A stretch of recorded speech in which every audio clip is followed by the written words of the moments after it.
L'histoire commence avec Haruto, un jeune garçon âgé de moins de 10 ans. Son père a dû quitter la ville où il vivait, et ainsi, le garçon se tenait là, disant au revoir à la fille qu'il aimait. Malgré son jeune âge, il a fait ce que beaucoup d'hommes adultes échouent à faire, mon ami. En regardant dans ses yeux larmoyants, il dit « Je dois partir avec mon père maintenant, mais je te promets, je reviendrai et je t'épouserai. Même si je meurs ou si je suis tué, je reviendrai quand même vers toi. » La fille était profondément bouleversée. Elle ne voulait pas se séparer de lui, mais la vie ne se passe jamais comme on l'espère, et ainsi, le garçon partit et les années passèrent. Un jour, Haruto était dans un bus quand il remarqua une petite fille le fixant. Avant même qu'il ne puisse comprendre ce qui se passait, un accident horrible survint. Tout le monde dans le bus mourut, sauf Haruto. Il ouvrit les yeux, la tête martelée de douleur. Il regarda autour de lui et réalisa que son corps avait changé. L'endroit était inconnu et tout autour de lui était étranger. Des souvenirs confus envahirent son esprit. Sa tête battait d'une douleur insupportable et il ne comprenait rien. Il découvrit bientôt la vérité.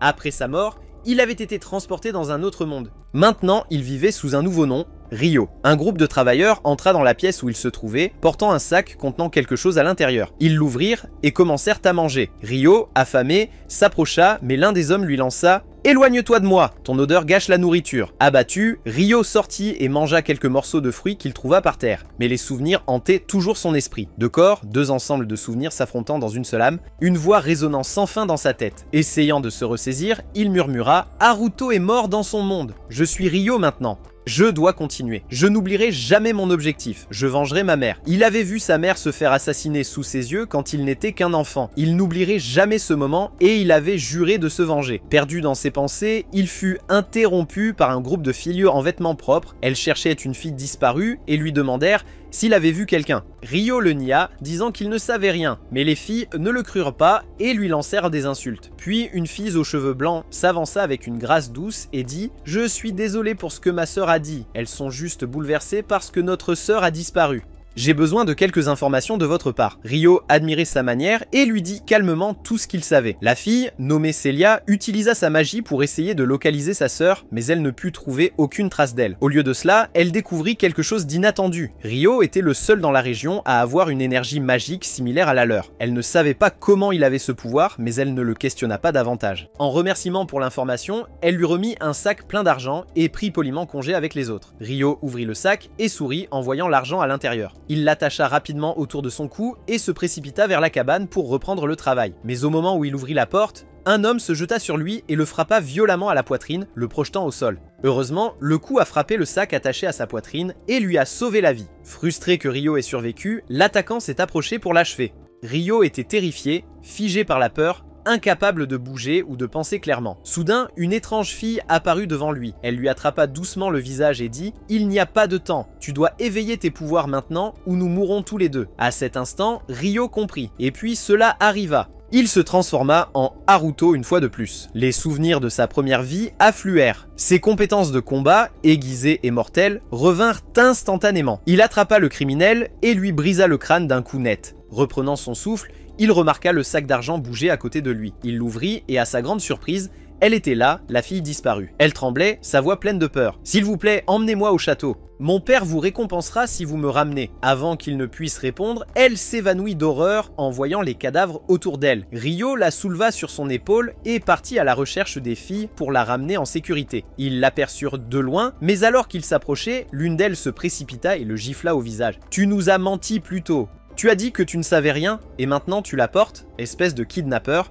Lâche-la, ne la touche plus. » Ryo a essayé d'expliquer, mais la fille ne voulait rien entendre. Elle était furieuse et convaincue qu'il était le coupable. Leur chef a levé son épée et l'a pointée vers lui. « Tu as nié la connaître avant, et maintenant tu la ramènes ? Tu viens avec nous au château, tu avoueras tout là-bas, nous déciderons ensuite si tu es innocent ou coupable. Si tu es innocent, tu seras récompensé. » Ryo demanda « Et si je refuse de vous suivre ?» Elle répondit froidement « Ne te méprends pas, ce n'est pas une demande, c'est un ordre. » Et ainsi, ils l'emmenèrent au château.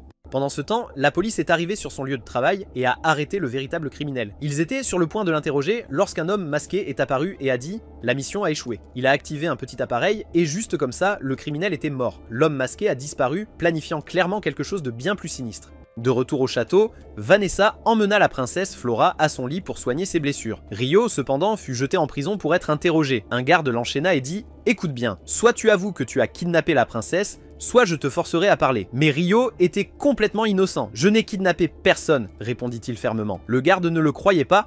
Il a battu Ryo sans pitié, exigeant des réponses. Ryo, meurtri et ensanglanté, restait silencieux. Il ne voulait pas admettre quelque chose qu'il n'avait pas fait. À ce moment-là, Flora reprit conscience. Vanessa était assise à côté d'elle, attendant qu'elle se réveille. Dès qu'elle ouvrit les yeux, Vanessa lui raconta tout. Flora s'écria immédiatement « Pourquoi l'avez-vous emprisonné ?» « Il m'a sauvé la vie. Amenez-le ici immédiatement. Nous devons le récompenser. » Vanessa se précipita à la prison et fut horrifiée par l'état de Ryo. Elle cria au garde « Je vous ai dit de le traiter avec douceur. » « Pourquoi lui avez-vous fait ça ?» Le garde se défendit. « C'est un espion. » « Il a kidnappé la princesse. Donnez-moi un peu plus de temps et il confessera. » Vanessa répliqua « Libérez-le maintenant. C'est lui qui l'a sauvé. » Stupéfait, le garde obéit. Ryo, cependant, était toujours en colère et refusait de parler à qui que ce soit, même pas à Celia. Elle utilisa la magie de guérison pour soigner ses blessures qui commencèrent lentement à se refermer. Plus tard, Ryo se réveilla dans son lit. Surpris que sa douleur ait disparu, Celia se tenait à côté et dit doucement « Ne t'inquiète pas, tu es en sécurité maintenant. Le roi lui-même va te rendre hommage dans 2 jours. » Elle ajouta « Je suis vraiment désolé de t'avoir blessé hier. Je promets, ça n'arrivera plus. » Ryo sourit faiblement et répondit « C'est bon, mais puisque je vais rencontrer le roi, j'aurai besoin de ton aide. Apprends-moi à parler correctement devant lui. Je ne veux pas causer de problème. » Après qu'elle ait accepté et tendu la main pour l'aider à se relever, une vague de joie immense l'envahit, comme si le monde entier s'était soudainement illuminé autour de lui. Peu après, le roi organisa une grande cérémonie au cours de laquelle il honora Ryo et annonça officiellement son inscription à l'Académie des Nobles. L'atmosphère était sereine et magnifique. Après la cérémonie, Celia le rencontra dans l'escalier, le présenta à sa classe, lui expliqua tout ce qu'il devait savoir et l'informa qu'elle serait leur instructrice. Comme Ryo avait rejoint tardivement et que les examens approchaient, elle lui dit « Si tu as besoin d'aide, viens me voir et je te donnerai des cours particuliers. » Ryo fut ravi de ces paroles et accepta volontiers. Cependant, lorsqu'il entra dans la salle de classe, il ne fut pas accueilli chaleureusement.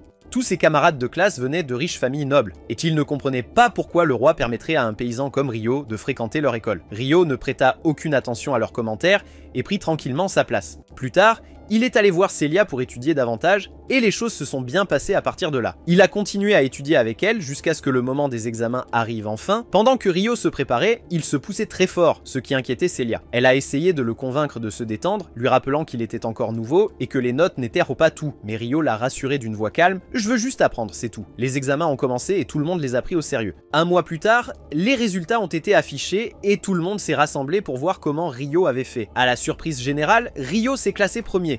Un des étudiants éclata de colère, criant « C'est impossible, il a dû tricher ou se faire aider, il était plein d'arrogance et d'accusations sans fondement. » Mais la princesse Christina s'avança et dit fermement « Si tu n'as pas de preuves solides de tricherie, alors c'est honteux pour un noble comme toi d'agir ainsi. » Embarrassé, le garçon recula et partit. Après les résultats, Celia emmena Ryo dans sa chambre pour célébrer. Elle était vraiment ravie de la rapidité avec laquelle il apprenait et commença à ressentir un lien profond avec lui, comme s'il lui ressemblait. Ryo, quant à lui, la traitait comme si elle était plus jeune que lui et leur lien continuait de se renforcer chaque jour. 5 ans passèrent.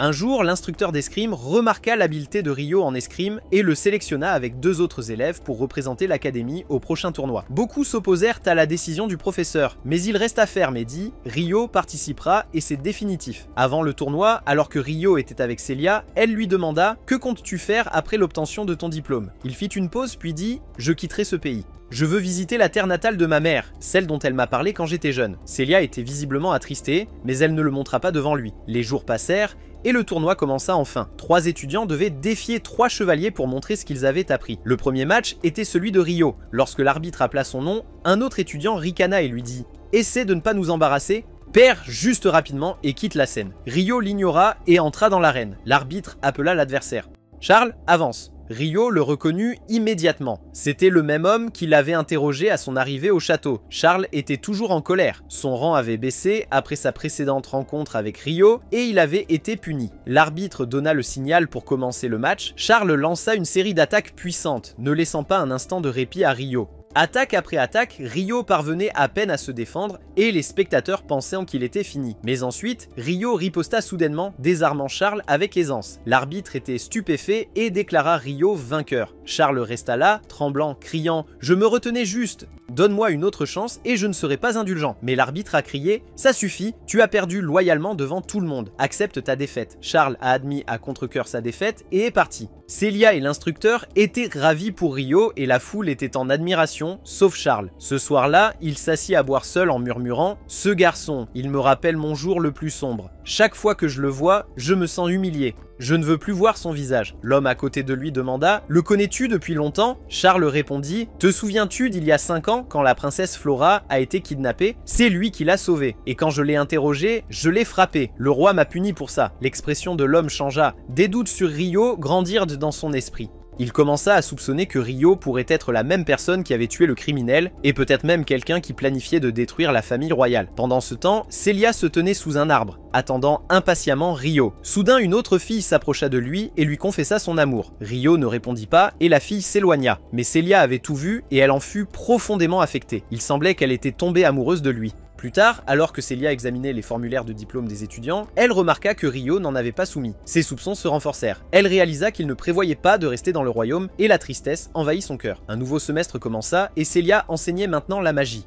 Tous les étudiants utilisaient leur magie normalement, tandis que Rio faisait semblant de ne pas savoir comment. Mais en réalité, son énergie magique cachée les surpassait tous. Personne ne le savait, bien sûr. Après le cours, alors que tout le monde partait, Rio s'approcha de Celia. Mais avant qu'il ne puisse parler, un étudiant s'approcha et se moqua de lui devant elle. Il ricana « Espèce de paysan sans valeur, arrête de coller aux filles avant que je ne perde mon sang-froid. Tu crois que je ne sais pas comment tu flirtes tous les jours ?» Rio resta silencieux, mais Celia répliqua au garçon « Ça suffit, il n'a rien fait de ce dont tu l'accuses. » Le garçon était furieux de sa défense de Rio, mais il n'avait pas d'autre choix que de partir. Le lendemain, les étudiants reçurent pour mission d'explorer la forêt et d'en atteindre la fin. Un étudiant senior nommé Steele expliqua le terrain et tout ce qu'ils devaient savoir. Tout semblait parfaitement en ordre. Puis une autre carte est apparue, une carte censée provenir de la famille Stuart, la même famille à laquelle appartenait ce garçon arrogant. Selon ses dires, la carte contenait un raccourci qui les mènerait à la fin de la forêt aussi rapidement que possible. Naturellement, tout le monde le croyait et suivait Steele puisqu'il était censé être leur chef. Au début, ils ont rencontré un groupe de monstres faibles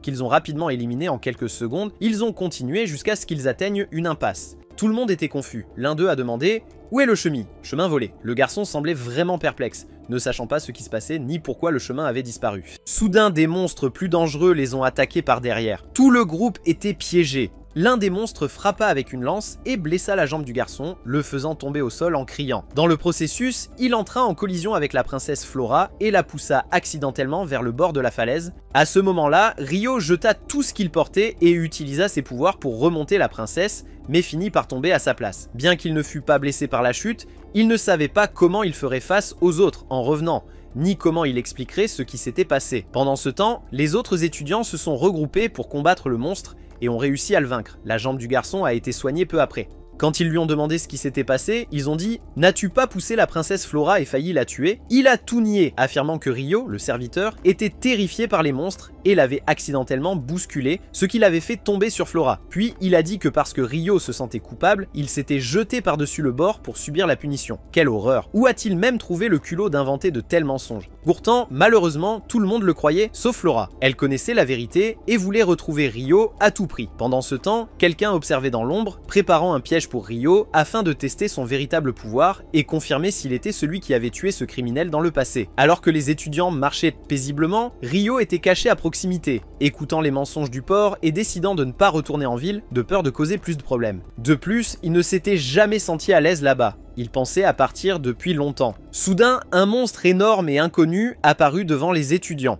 Ils ont essayé de l'attaquer avec leur pouvoir, mais c'était inutile. Le monstre était bien trop fort. Il a frappé plusieurs étudiants, a ri de manière moqueuse et les a chargés comme s'ils étaient des proies. Tout le monde a réalisé qu'ils ne pouvaient pas gagner, alors ils se sont dispersés et ont fui aussi vite qu'ils pouvaient. Seule Flora était restée. Elle avait vu certains des étudiants blessés et a couru pour les aider. Le monstre l'a remarqué et a commencé à se diriger vers elle, et elle semblait condamnée. Terrifiée, elle cria à l'aide alors que le monstre tendait la main pour la tuer, mais comment une telle chose pouvait-elle arriver alors que la légende Rio était là? Il apparut soudainement et trancha le bras du monstre, criant « Partez d'ici maintenant !» Il activa son énergie spirituelle et commença à combattre le monstre avec fureur. Flora regardait avec admiration, fascinée par la puissance qu'il possédait. Rio a combattu la bête avec une habileté incroyable. Puis, rassemblant son énergie dans son épée, il porta un coup net qui trancha la tête du monstre. Il l'avait tué tout seul. Les autres étudiants arrivèrent enfin à l'emplacement de Flora, mais Rio les aperçut juste à temps. Il utilisa son pouvoir et disparut avant que quiconque puisse le voir. Cependant, l'homme caché dans l'ombre avait tout vu et savait maintenant qui était vraiment Rio. Il semblait avoir des plans sombres en tête. À la fin de la journée, après que tous les étudiants soient retournés au château, Celia portait quelques objets à livrer au roi. Juste avant de frapper à la porte, elle entendit le nom de Ryo mentionné à l'intérieur de la chambre. Elle s'arrêta, se concentra sur la conversation et s'approcha pour écouter. Le père du garçon cochon disait au roi « Mon fils est à l'origine de l'incident d'aujourd'hui et je m'excuse sincèrement, mais je ne peux pas permettre qu'il soit puni. Nous devons rejeter la faute sur Ryo. » En entendant cela, le roi commença à réfléchir attentivement puis répondit « Tant que la faute est rejetée sur un garçon sans origine noble, cela n'a pas d'importance. L'important est de ne pas affaiblir la famille royale ou perdre la famille de Stuart. » Le roi acquiesça et dit « Faites ce que vous jugez bon. » Il sourit méchamment, sachant clairement ce qu'il avait l'intention de faire. Quant à Celia, après avoir entendu tout cela, elle se précipita à la bibliothèque, le cœur rempli d'inquiétude pour Ryo. Quelques instants plus tard, Ryo entra déguisé pour dire au revoir avant de partir. Elle courut vers lui et le serra fort dans ses bras, vérifiant son corps pour s'assurer qu'il allait bien. Une fois rassurée sur sa sécurité, elle l'a fait asseoir et il a commencé à lui raconter tout ce qui s'était passé en détail. Après avoir appris la vérité, elle est devenue furieuse, mais ne savait pas ce qu'elle pouvait faire. Ryo lui a alors dit qu'il ne pouvait plus rester en ville et devait s'échapper dès que possible. Il a dit « Mais parce que tu es la personne la plus chère à mon cœur, je suis venu te dire au revoir. » Celia fut profondément émue par ces mots. Elle répondit « Prends soin de toi, j'attendrai tes lettres pour savoir que tu es en sécurité. Ne me fais juste pas attendre trop longtemps. » Il dit « D'accord, mais j'enverrai les lettres sous un autre nom, Haruto, pour que personne ne se doute de rien. Au revoir, Celia. » Elle courut vers lui une fois de plus et le serra fort dans ses bras. « Je t'attendrai, » murmura-t-elle. Puis il partit et ses yeux se remplirent de larmes qu'elle pouvait à peine retenir. Elle se remémora tous leurs souvenirs ensemble, submergée par le chagrin. Ryo quitta la forêt, se dirigeant vers sa ville natale, Nagumo. En chemin, il traversa la ville d'Arsland et s'arrêta pour manger et se détendre un peu. En parcourant les avis de recherche, il fut soulagé de voir que son nom n'était pas sur la liste. Il entra dans un restaurant, mais sentit que quelqu'un l'observait. Il se retourna, personne n'était là, alors il continua son chemin. Soudain, quelqu'un derrière lui cria « Ramen !» Il fut choqué.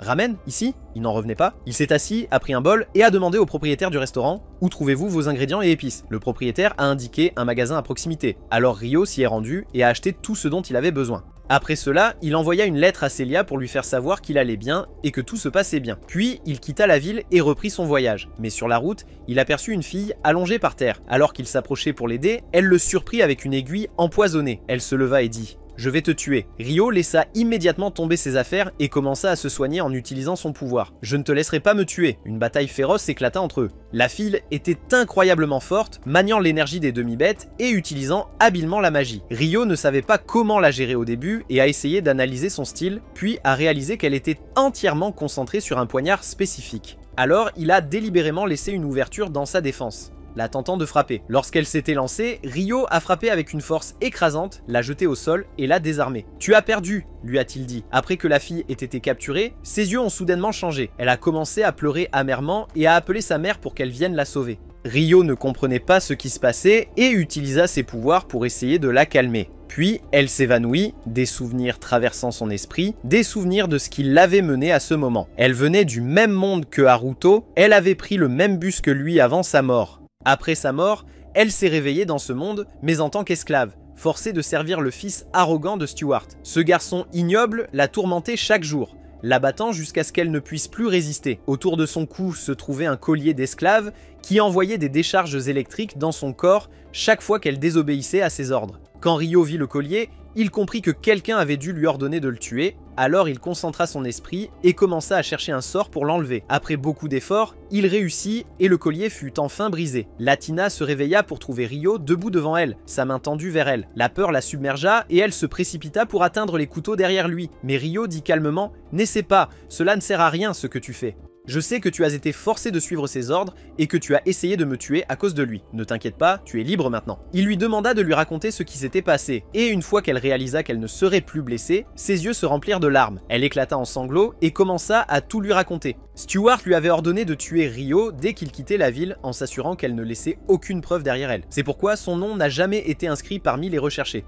À ce moment-là, Ryo comprit que c'était tout l'œuvre de ce porc et il lui dit « D'accord, tu es libre maintenant. J'ai brisé tes chaînes et si tu souhaites retourner auprès de tes compagnons demi-humains, suis ce chemin pendant 2 jours et tu les atteindras. Reste avec eux, ne retourne jamais chez Stuart. » Il passa son sac sur son épaule et se prépara à partir, mais à sa surprise, elle le suivit. Il se retourna et demanda « Que veux-tu » Elle répondit « Je veux aller avec toi. » « Je déteste marcher seul. S'il te plaît, ne me laisse pas. » Ryo s'énerva. « Comment veux-tu que je te pardonne ? Tu as essayé de me tuer? Penses-tu honnêtement que je pourrais pardonner à quelqu'un qui a essayé de prendre ma vie? Tu rêves? La fille trembla de peur, mais elle plongea ensuite la main dans sa poche et sortit le collier cassé. Elle le tendit vers lui et dit « Emmène-moi avec toi, même si cela signifie être esclave à nouveau. S'il te plaît, ne me laisse pas ici seul. » Rio fut ému par ces mots. « Quel est ton nom ?» demanda-t-il. « Latina » répondit-elle. « D'accord Latina, à partir d'aujourd'hui, tu voyageras avec moi. Allons-y. » La joie de Latina était immense. Ils continuèrent leur voyage et en cours de route, ils s'arrêtèrent pour manger. C'était la première fois qu'elle goûtait de la vraie nourriture. Elle mangeait en pleurant de bonheur, incapable de croire que c'était réel. Rio sourit et dit « Prends ton temps. Personne ne va te voler ta nourriture. Pourquoi manges-tu si vite ?» Latina ne l'entendit pas au début, trop concentrée sur son repas. Mais quand elle réalisa ce qu'il avait dit, elle leva les yeux et répondit « C'est la première fois que quelqu'un me traite gentiment. Je suis juste tellement heureuse. » Rio fut ravi d'entendre cela. « Alors à partir de maintenant, tu mangeras les meilleurs repas chaque jour et personne ne te frappera plus jamais. » Pendant ce temps, loin de là, Celia lisait une lettre de Haruto. Son cœur débordait de joie. Il lui manquait profondément et elle lui souhaitait silencieusement tout le meilleur. Ce soir-là, Rio et Latina installèrent le campement. Rio sortit un bol de ramen et commença à le préparer comme des spaghettis. À sa surprise, Latina le reconnut instantanément, l'appelant par son nom de leur ancien monde. Rio fut choqué. « Comment connais-tu son nom ?» demanda-t-il. « J'en mangeais avant » dit-elle, bien qu'elle ne lui ait pas dit où. Rio devint plus suspicieux qu'elle ait vécu une expérience similaire à la sienne, mais il n'en était toujours pas sûr. Plus tard dans la nuit, alors qu'elle dormait, Latina était tourmentée par des cauchemars, des visions du Japon et de l'accident qui avait pris sa vie. C'est alors que Rio sut avec certitude qu'elle venait du même monde. Il ressentit une profonde tristesse pour elle et se sentit de plus en plus attaché. Au matin, ils reprirent leur voyage. Le lien entre eux se renforça. Latina commença à voir Rio comme un grand frère, un protecteur qui la protégerait de tout mal. Elle était vraiment heureuse à ses côtés. Finalement, ils arrivèrent dans une forêt dense. Là, Rio remarqua un arbre particulier que Latina ne pouvait pas voir. Sentant quelque chose d'étrange, il s'approcha et suggéra qu'il se repose pour la nuit et continue le matin. Latina entra dans la tente pour dormir et Rio la suivit peu après. Mais soudain, un bruit à l'extérieur attira son attention. Il sortit et fut surpris de trouver un loup le fixant. Le loup émit une lumière aveuglante et 4 bêtes l'entourèrent. Rio était complètement confus. Il essaya de se défendre et de comprendre ce qu'il voulait, mais il continuait à l'attaquer sans relâche. L'une des filles s'approcha pour l'interroger, tandis qu'une autre entra dans la tente et trouva Latina à l'intérieur. Elle supposa instantanément que Rio l'avait kidnappée. Furieuses, elles commencèrent à battre Rio sans pitié, jusqu'à ce qu'il perde connaissance. Alors que l'obscurité l'engloutissait, cette mystérieuse fille réapparut dans son rêve. « Comment vas-tu, Haruto ?»« Ça fait un moment, » dit-elle. « Désolée, je ne peux pas t'aider dans ta situation actuelle, mais le moins que je puisse faire est de te donner un rêve agréable. » Puis, elle disparut. Rio se réveilla pour se retrouver enchaîné à un lit. Les filles qui l'avaient attaqué entrèrent dans la pièce, accompagnées de la prêtresse du village. Mais avant que l'ancien ne puisse parler, Latina fit irruption dans la pièce, se précipitant à ses côtés et l'enlaçant avec soulagement. Elle était ravie de le trouver indemne et s'excusa de ne pas avoir pu aider.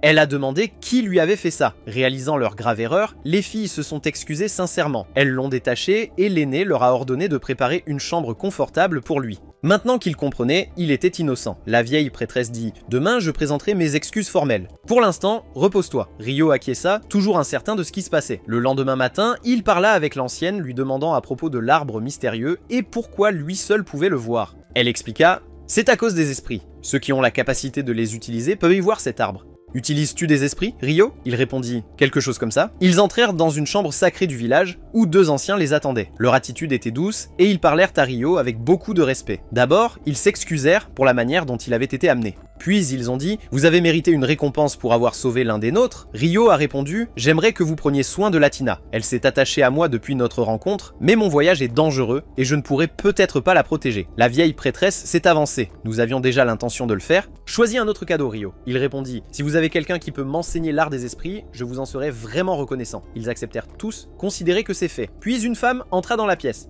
Tout le monde se leva en signe de respect. Son nom était Doris, l'esprit de l'arbre, vénéré par tous. Elle s'approcha de Rio, posa sa main sur sa tête et dit « Étrange, en toi dort une âme humaine. » Rio ne comprenait pas. « Que voulez-vous dire? Il y a une autre âme en moi ?» Doris expliqua « Oui, tu possèdes un pouvoir unique. En vous réside une âme dormante, de forme humaine. Si elle s'éveille, elle vous apportera un soutien immense et améliorera considérablement vos capacités. » Rio avait du mal à saisir pleinement le sens de ces mots, mais il hocha simplement la tête et dit « D'accord ». Les jours passèrent dans le village et Rio avait commencé son entraînement intensif, cherchant à améliorer son énergie spirituelle. Il apprit de nouvelles compétences sous la direction de tous dans la forêt. Quant à Latina, elle vivait maintenant dans une maison propre aux côtés de 3 filles demi-humaines. Pour la première fois depuis longtemps, elle semblait vraiment heureuse. Pendant ce temps, un criminel a été vu se dirigeant vers une grotte, accompagné d'un jeune garçon. À l'entrée de la grotte, l'homme a dit au garçon « Reste ici, je vais faire quelque chose à l'intérieur et je reviens tout de suite ». Quelques instants après être entré, il est ressorti en tenant un œuf de dragon dans ses mains.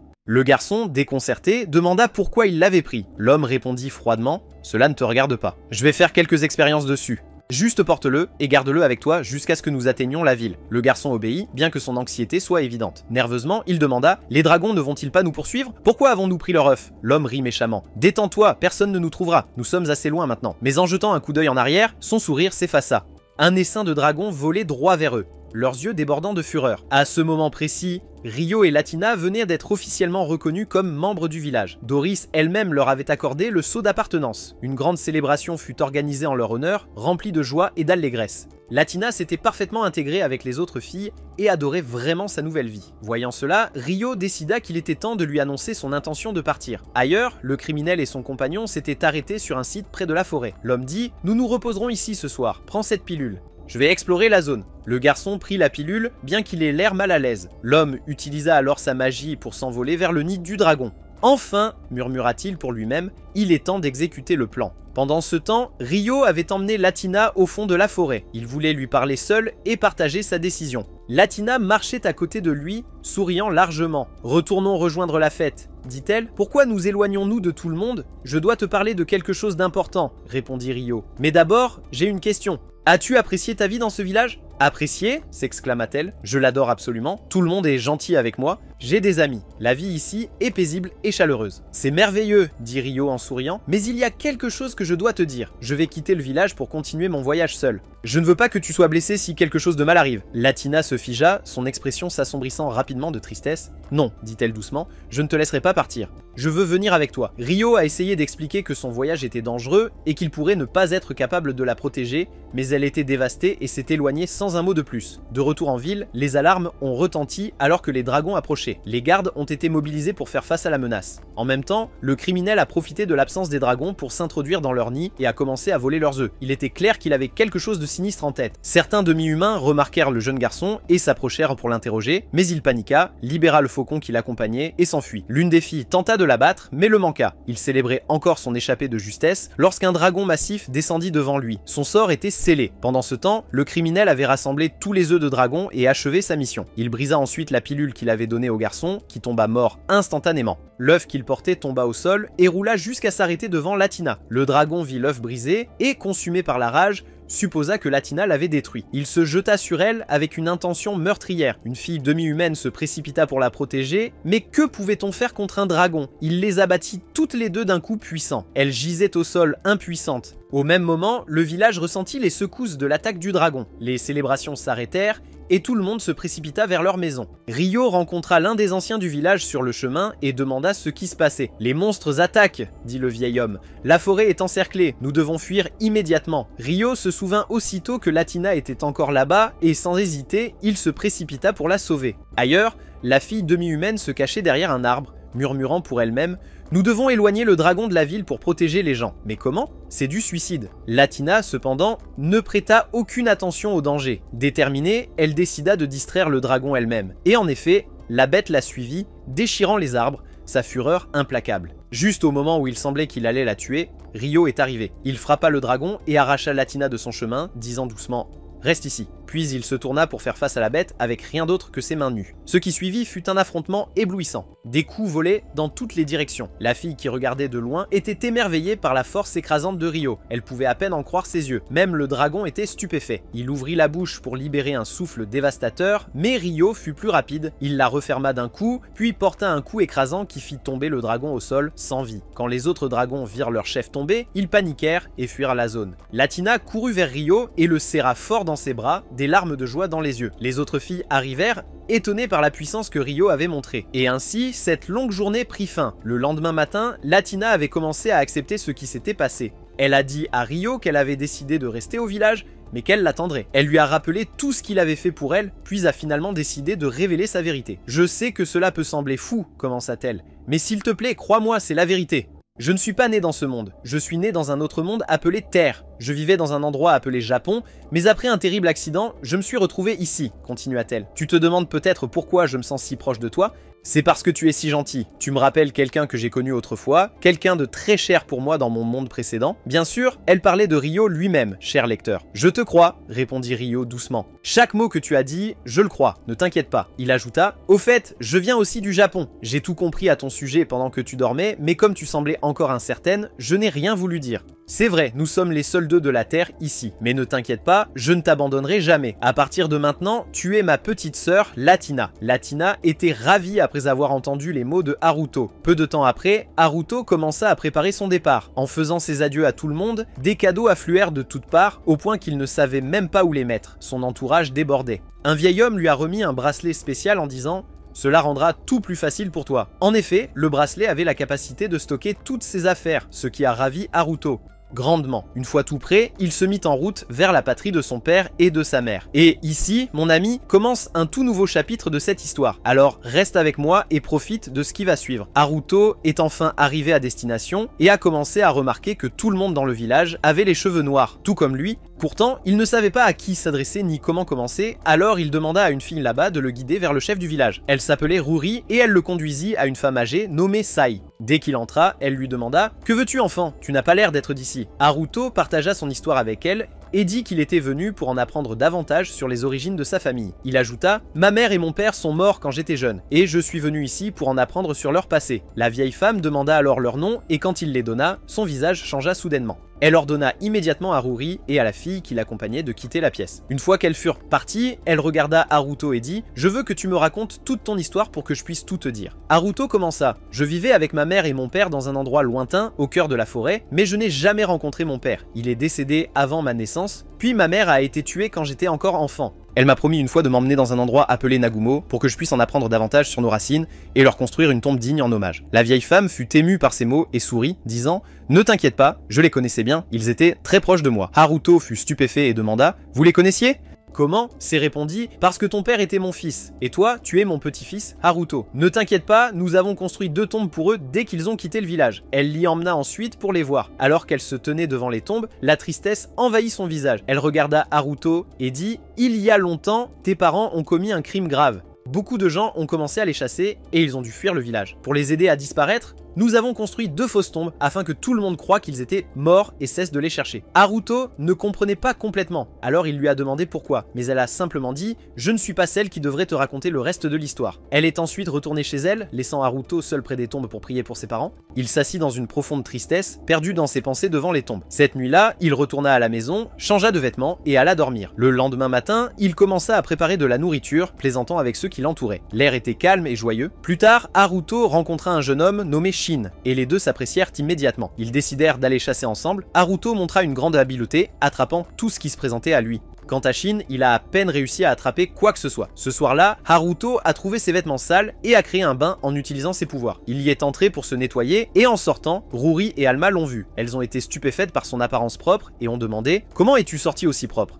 Qu'as-tu fait là-dedans ?» Il leur expliqua l'idée d'un bain. Ils avaient du mal à y croire et coururent à l'intérieur avec délice. Le lendemain, Haruto parlait avec sa grand-mère Sai, quand ils entendirent soudain des cris venant de la direction du bain. Ils se précipitèrent et trouvèrent un homme nommé John en train de se disputer avec Shin. John cria « Pourquoi es-tu près du bain? Essaies-tu de draguer ma sœur? Quitte ce village, sale bâtard !» John était grossier et harcelait les filles. Shin ne pouvait pas le supporter et alla le frapper, mais il n'était pas de taille. John l'attrapa facilement par le bras et commença à l'étrangler. Juste à temps, Sai intervint et dit « Ça suffit John, si tu n'étais pas le fils du chef du village voisin, je t'aurais enfermé jusqu'à ta mort. » John répondit avec moquerie « De quoi s'agit-il? Mon chariot est tombé en panne et je suis venu passer la nuit ici. » Est-ce ainsi que vous traitez un invité? C ne trouva pas les mots pour répondre. John s'éloigna et en passant près de Haruto, il essaya de le faire trébucher. Mais penses-tu vraiment que Haruto tomberait, mon ami? Non, c'est John qui trébucha et tomba, ayant l'air complètement humilié. Un peu plus tard, l'agent des impôts est arrivé au village et a décidé de passer la nuit aussi. Pendant l'entraînement de Haruto,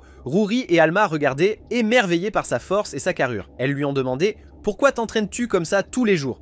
Qu'est-ce qui te motive? Haruto se rappela de son amour passé, la fille à qui il avait promis un jour « Même si je meurs, je te protégerai ». Il leur dit « C'est une longue histoire, mais je vais vous la raconter. Quand j'étais jeune, j'aimais une fille très profondément. J'ai fait le vœu de continuer à m'entraîner pour pouvoir la protéger. Elle a grandi maintenant et je ne sais même pas où elle est ni si elle est encore en vie. Mais je n'ai jamais cessé de m'entraîner car je crois que notre promesse vit toujours. Peu importe la distance qui nous sépare, nous nous retrouverons. Les filles étaient profondément émues, remplies d'admiration et d'émotion. Plus tard dans la nuit, Alma a eu peur de John et est allée dormir dans la chambre de Ruri. Quand Haruto l'a découvert, il leur a donné une pierre magique et a dit « Placez-la dans votre chambre. Si quelque chose se passe, je pourrai vous protéger. » Ils ont pris la pierre et ont fait ce qu'il a demandé. Cette nuit-là, John et sa bande complotaient pour entrer dans leur chambre. Ils ont attendu que tout le monde soit endormi. John s'est glissé vers la chambre. Ruri ouvrit les yeux et le trouva là, pressant sa main sur sa bouche. « Ne fais pas de bruit !» murmura-t-il. Puis Alma s'est réveillée aussi, et John a menacé « Si j'entends un mot de toi, je lui écrase le visage et tu es la suivante. » Mais pensait-il vraiment pouvoir s'en tirer avec ça alors que Haruto était là? La légende en personne a fait irruption et a éliminé tous les hommes de John. Au moment où il les a vus, une vision de la mort de sa mère a traversé son esprit. Il a crié « Que fais-tu » John a essayé de riposter, mais Haruto l'a contourné, a saisi sa gorge avec une fureur pure et a grondé « J'ai dit, que fais-tu » John était impuissant, Haruto a déchaîné une rafale de coups, point après point s'est abattu sur son crâne, implacable, terrifiant. Même les filles étaient stupéfaites par sa puissance brute. Juste au moment où John allait être battu à mort, l'agent des impôts est intervenu et a attrapé le bras de Haruto. « Si tu le frappes encore, il mourra ici même, dit-il. J'ai tout vu, il sera puni pour ses crimes. Toi, Haruto, va te reposer. » Haruto obéit et s'éloigna. Il se tenait à côté d'un arbre, bouillant de rage. Il murmura pour lui-même « Encore une fois, j'ai oublié mon but. Je ne peux pas laisser ce salaud qui a tué ma mère continuer à vivre. Je dois me venger, quoi qu'il arrive. » Ensuite, Ryo est rentré chez lui et tout le monde exprimait sa gratitude sincère pour avoir sauvé les deux filles la nuit précédente. Même le chef des impôts lui-même le remercia et fut véritablement étonné par les actions de Ryo. Le lendemain matin, le chef des impôts se préparait à partir. Il prit les marchandises avec lui et fit également arrêter John et ses compagnons, ayant l'intention de les emmener à son père pour un procès. En parlant avec la vieille femme, elle lui remit une lettre et dit « Veuillez remettre ceci à votre père quand vous arriverez. » Le jeune homme répondit « D'accord » et commença à se préparer pour le voyage. Tout le monde partit avec le chef des impôts pour livrer leurs marchandises et les vendre au marché. À leur arrivée, John et son groupe furent emmenés pour être jugés tandis que le chef des impôts remettait la lettre à son père. Au fait, le nom de son père était Hayat. Hayat lut la lettre et un air de profonde stupéfaction s'empara de son visage. Il ordonna immédiatement à son fils d'aller chercher Ryo sur le champ. En effet, Ryo fut trouvé et amené au palais. En entrant et en s'asseyant avec eux, Hayat le regarda avec incrédulité et dit « Je n'en crois pas mes yeux, tu ressembles exactement à elle, Ryo. » Ryo, perplexe, demande « À qui? De quoi parles-tu » Hayat commença à raconter l'histoire depuis le tout début en disant « Ta mère appartenait à la famille royale. J'étais son serviteur et celui responsable de sa protection. Un jour, alors que j'entraînais les soldats, un jeune homme étrange est apparu. Il était féroce et puissant, battant tous les ennemis sur le champ de bataille et il était la raison de nos nombreuses victoires. Je l'ai défié en duel pour mesurer sa force. Mais il m'a vaincu sans effort. À partir de ce moment, j'ai décidé de le nommer gardien de la princesse, ta mère, Ryo. Au fil du temps, leur lien est devenu plus étroit et plus profond, et la princesse est finalement tombée amoureuse de lui. Mais lors d'une des réunions royales, le fils de l'empereur l'a vu et a été captivé par sa beauté. Cette nuit-là, il a envoyé son serviteur pour l'enlever, mais votre père l'a confronté et lui a porté un coup fatal. Lorsque le fils de l'empereur découvrit ce qui s'était passé, il fut furieux. Il exigea d'épouser la princesse dans le cadre d'un arrangement politique, menaçant de plonger la nation dans la guerre si la demande n'était pas satisfaite. Sans autre option, le roi a décidé d'aider vos parents à fuir le village pour échapper à la colère de ces chiens vicieux. Ils sont partis, remplis de chagrin. Tandis que Ryo écoutait l'histoire, ses yeux brûlèrent de chagrin et de rage. Hayat continua « Et maintenant, je veux que tu rencontres le roi et la reine. Je leur ai déjà parlé de ta présence ici, et leur plus grand souhait en ce moment est de te voir. Viendras-tu avec moi les rencontrer, Ryo ?» Sans hésitation, Ryo accepta et partit avec lui. Il les trouva assis à l'intérieur du palais, submergés par l'émotion à la vue de leur petit-fils. Ils pouvaient à peine en croire leurs yeux. La joie emplit leur cœur, et Ryo les salua chaleureusement alors qu'ils commençaient à converser. Le grand-père demanda alors à Ryo de raconter toute son histoire depuis le début, afin qu'il puisse comprendre tout ce qu'il avait traversé. Ryo commença à raconter son histoire triste. Quand j'étais petit, je vivais avec ma mère dans le bonheur. Bien que nous étions pauvres, chaque jour semblait lumineux et plein de vie. Puis un jour, le vieil ami de mon père, Lucius, est entré chez nous. Il m'a donné un coup de pied et a bu d'une bouteille de médicaments. Ma mère est entrée précipitamment, demandant ce qu'il faisait. Elle a essayé de l'arrêter, mais il l'a attaqué et l'a tué sous mes yeux. Je suis resté là, figé, incapable de bouger. Je ne comprenais même pas pourquoi il l'avait fait, mais je jure que, quand je le reverrai, je ne lui montrerai aucune pitié. Je la vengerai, quoi qu'il en coûte. Le roi et la reine étaient dévastés parce que leur petit-fils avait enduré. Ils lui demandèrent « As-tu toujours l'intention de suivre ce chemin de vengeance? As-tu envisagé de lâcher prise ?» Ryo répondit avec détermination « Je sais que le chemin de la vengeance est sombre, plein de douleurs et d'obstacles, mais c'est le seul chemin que je vois devant moi. Je ne me reposerai pas tant que le chien qui a tué ma mère ne sera pas mort. » Le grand-père admirait sa détermination et dit « Impressionnant, mais pour vraiment évaluer ta force, je veux que tu affrontes Hayat dans un duel en tête-à-tête. Personne ne l'a jamais vaincu, sauf ton père. Maintenant, je veux voir si tu as vraiment ce qu'il faut pour réclamer vengeance. » répondit Ryo. « J'accepte. » Ils se dirigèrent vers l'arène d'entraînement. Hayat retroussa ses manches et chargea Ryo avec férocité, pensant qu'il n'était qu'un garçon faible. Mais il n'avait aucune idée que Ryo le ferait paraître comme un simple enfant. Tout le monde regardant le match était incrédule. Comment le légendaire Hayate pouvait-il ne pas être à la hauteur de Ryo? Hayate recula, se préparant à utiliser sa technique ultime pour terminer le duel. Il pensait que cela suffirait, mais Ryo a déchaîné son coup le plus puissant, la technique de l'esprit de l'eau, et l'a frappé avec une force écrasante. Le roi et la reine étaient stupéfaits, ils ont dit « Bien joué Ryo !» Nous ne sommes plus inquiets. Quand ton voyage sera terminé, reviens vers nous. Nous t'attendrons toujours à bras ouverts. Ryo répondit « D'accord, je reviendrai. » Après cela, Ryo retourna au village. Tout le monde était déjà entré plus tôt, mais Rory le vit debout près des tombes de ses parents. Il réaffirmait son vœu, murmurant « Maintenant je connais toute la vérité. Je prendrai ta revanche, ne t'inquiète pas. » Il ajouta « Au revoir. » Puis il rentra chez lui et raconta tout à Rory. Elle était ravie d'apprendre que Ryo était son cousin et sa joie était sans limite. Plus tard, Ryo a dit à sa grand-mère qu'il ne prévoyait pas de rester pour toujours. Il resterait jusqu'à la prochaine récolte, puis continuerait son voyage pour explorer le monde. La vieille femme n'a pas objecté. Elle a dit « D'accord, fais comme tu le juges bon. » Les jours passèrent et Ryo devint progressivement une partie essentielle du village. Il aidait tout le monde de nombreuses façons et ils en vinrent tous à l'aimer. La vie là-bas était paisible et chaleureuse. Un jour, alors qu'il enseignait quelque chose à Alma, elle réalisa qu'il partirait dans 2 mois. Elle était dévastée, incapable de retenir ses larmes. Elle murmura « D'accord, je comprends ». Elle rentra chez elle en larmes, ne sachant que faire. Son frère la vit et demanda « Qu'est-ce qui ne va pas? Pourquoi pleures-tu? Qui t'a contrarié ?» Elle répondit « Personne ne m'a contrarié. Je viens d'apprendre que Ryo quittera le village dans 2 mois. Il n'a rien fait de mal, le problème vient de moi. » Shin comprit tout de suite. Sa sœur était complètement amoureuse de Ryo. Alors il est allé chez la vieille femme et a frappé à la porte. Ryo est sorti pour l'accueillir et a demandé pourquoi il était venu à cette heure. Soudain, Shin s'agenouilla, baissa la tête et supplia « S'il te plaît, reste dans notre village. » Je sais que je suis égoïste, mais je t'en supplie, ne pars pas. Sa sœur le vit agenouillé pour elle et son cœur se serra. Elle se précipita vers eux et s'excusa pour ce qui s'était passé. Shin la regarda, incertain de ce qu'il devait faire, les yeux lourds de chagrin. Après cela, Ryo commença peu à peu à comprendre la situation et réalisa ce qui se passait autour de lui. Les jours passèrent et les mois suivirent, jusqu'à ce que le jour tant attendu de la récolte arrive enfin. Ryo se préparait à partir, et tout le monde célébrait l'occasion, appréciant la nourriture qu'il avait préparée pour eux, alors que la joie emplissait l'air. Mais tandis que Ryo se tenait au milieu de la célébration, Alma s'approcha de lui et lui demanda de venir avec elle. Ryo accepta et la suivit pour voir de quoi il s'agissait. Alma se tenait devant lui, submergée par la timidité, parlant d'une voix basse et prudente. Elle lui confessa ses sentiments et dit « S'il te plaît, emmène-moi avec toi dans tes voyages. Je t'aime et je ne peux pas vivre sans toi. » Mais Ryo, après l'avoir écouté, s'excusa doucement et dit « Je suis désolé mais je ne peux pas partager tes sentiments. » Alma essaya de le persuader de toutes les manières possibles, mais le cœur de Ryo avait déjà été volé par une autre fille dès son arrivée au village. Shin avait observé la situation de loin et vit le cœur de sa sœur se briser sous ses yeux, impuissant à l'arrêter.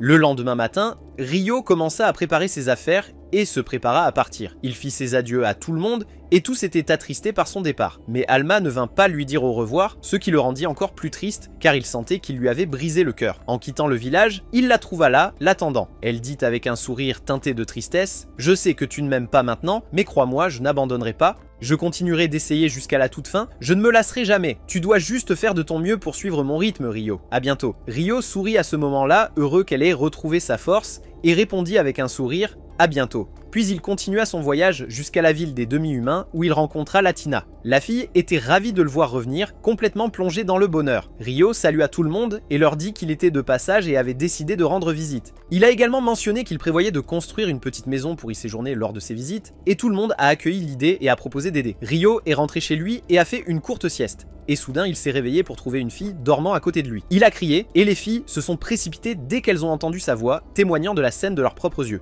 Ryo, paniqué, dit « Je ne sais rien, ne vous méprenez pas ». Les filles ne comprenaient pas ce qui se passait et tout le monde restait figé, incapable de comprendre. À ce moment-là, la fille s'est présentée. Oui, elle était l'esprit avec lequel Ryo avait autrefois passé un contrat, celle qu'il avait sauvée quand il était enfant. Mais maintenant, elle souffrait de perte de mémoire, incapable de se souvenir de quoi que ce soit à son sujet. Ryo lui donna un nom et dit « Viens avec moi, nous irons à Doris pour découvrir qui tu es vraiment. » Il l'appela Lycia. Ils atteignirent les anciens du village et tout le monde fit sa connaissance et les choses se passèrent bien. Puis Doris arriva et commença à analyser son énergie et à lui parler. Elle lui posa beaucoup de questions, mais Lycia ne connaissait pas les réponses et ne répondit à aucune d'elles. Doris lui demanda quels éléments elle pouvait utiliser. Lycia répondit avec confiance « Tous ». Doris fut stupéfaite et dit « Tous ?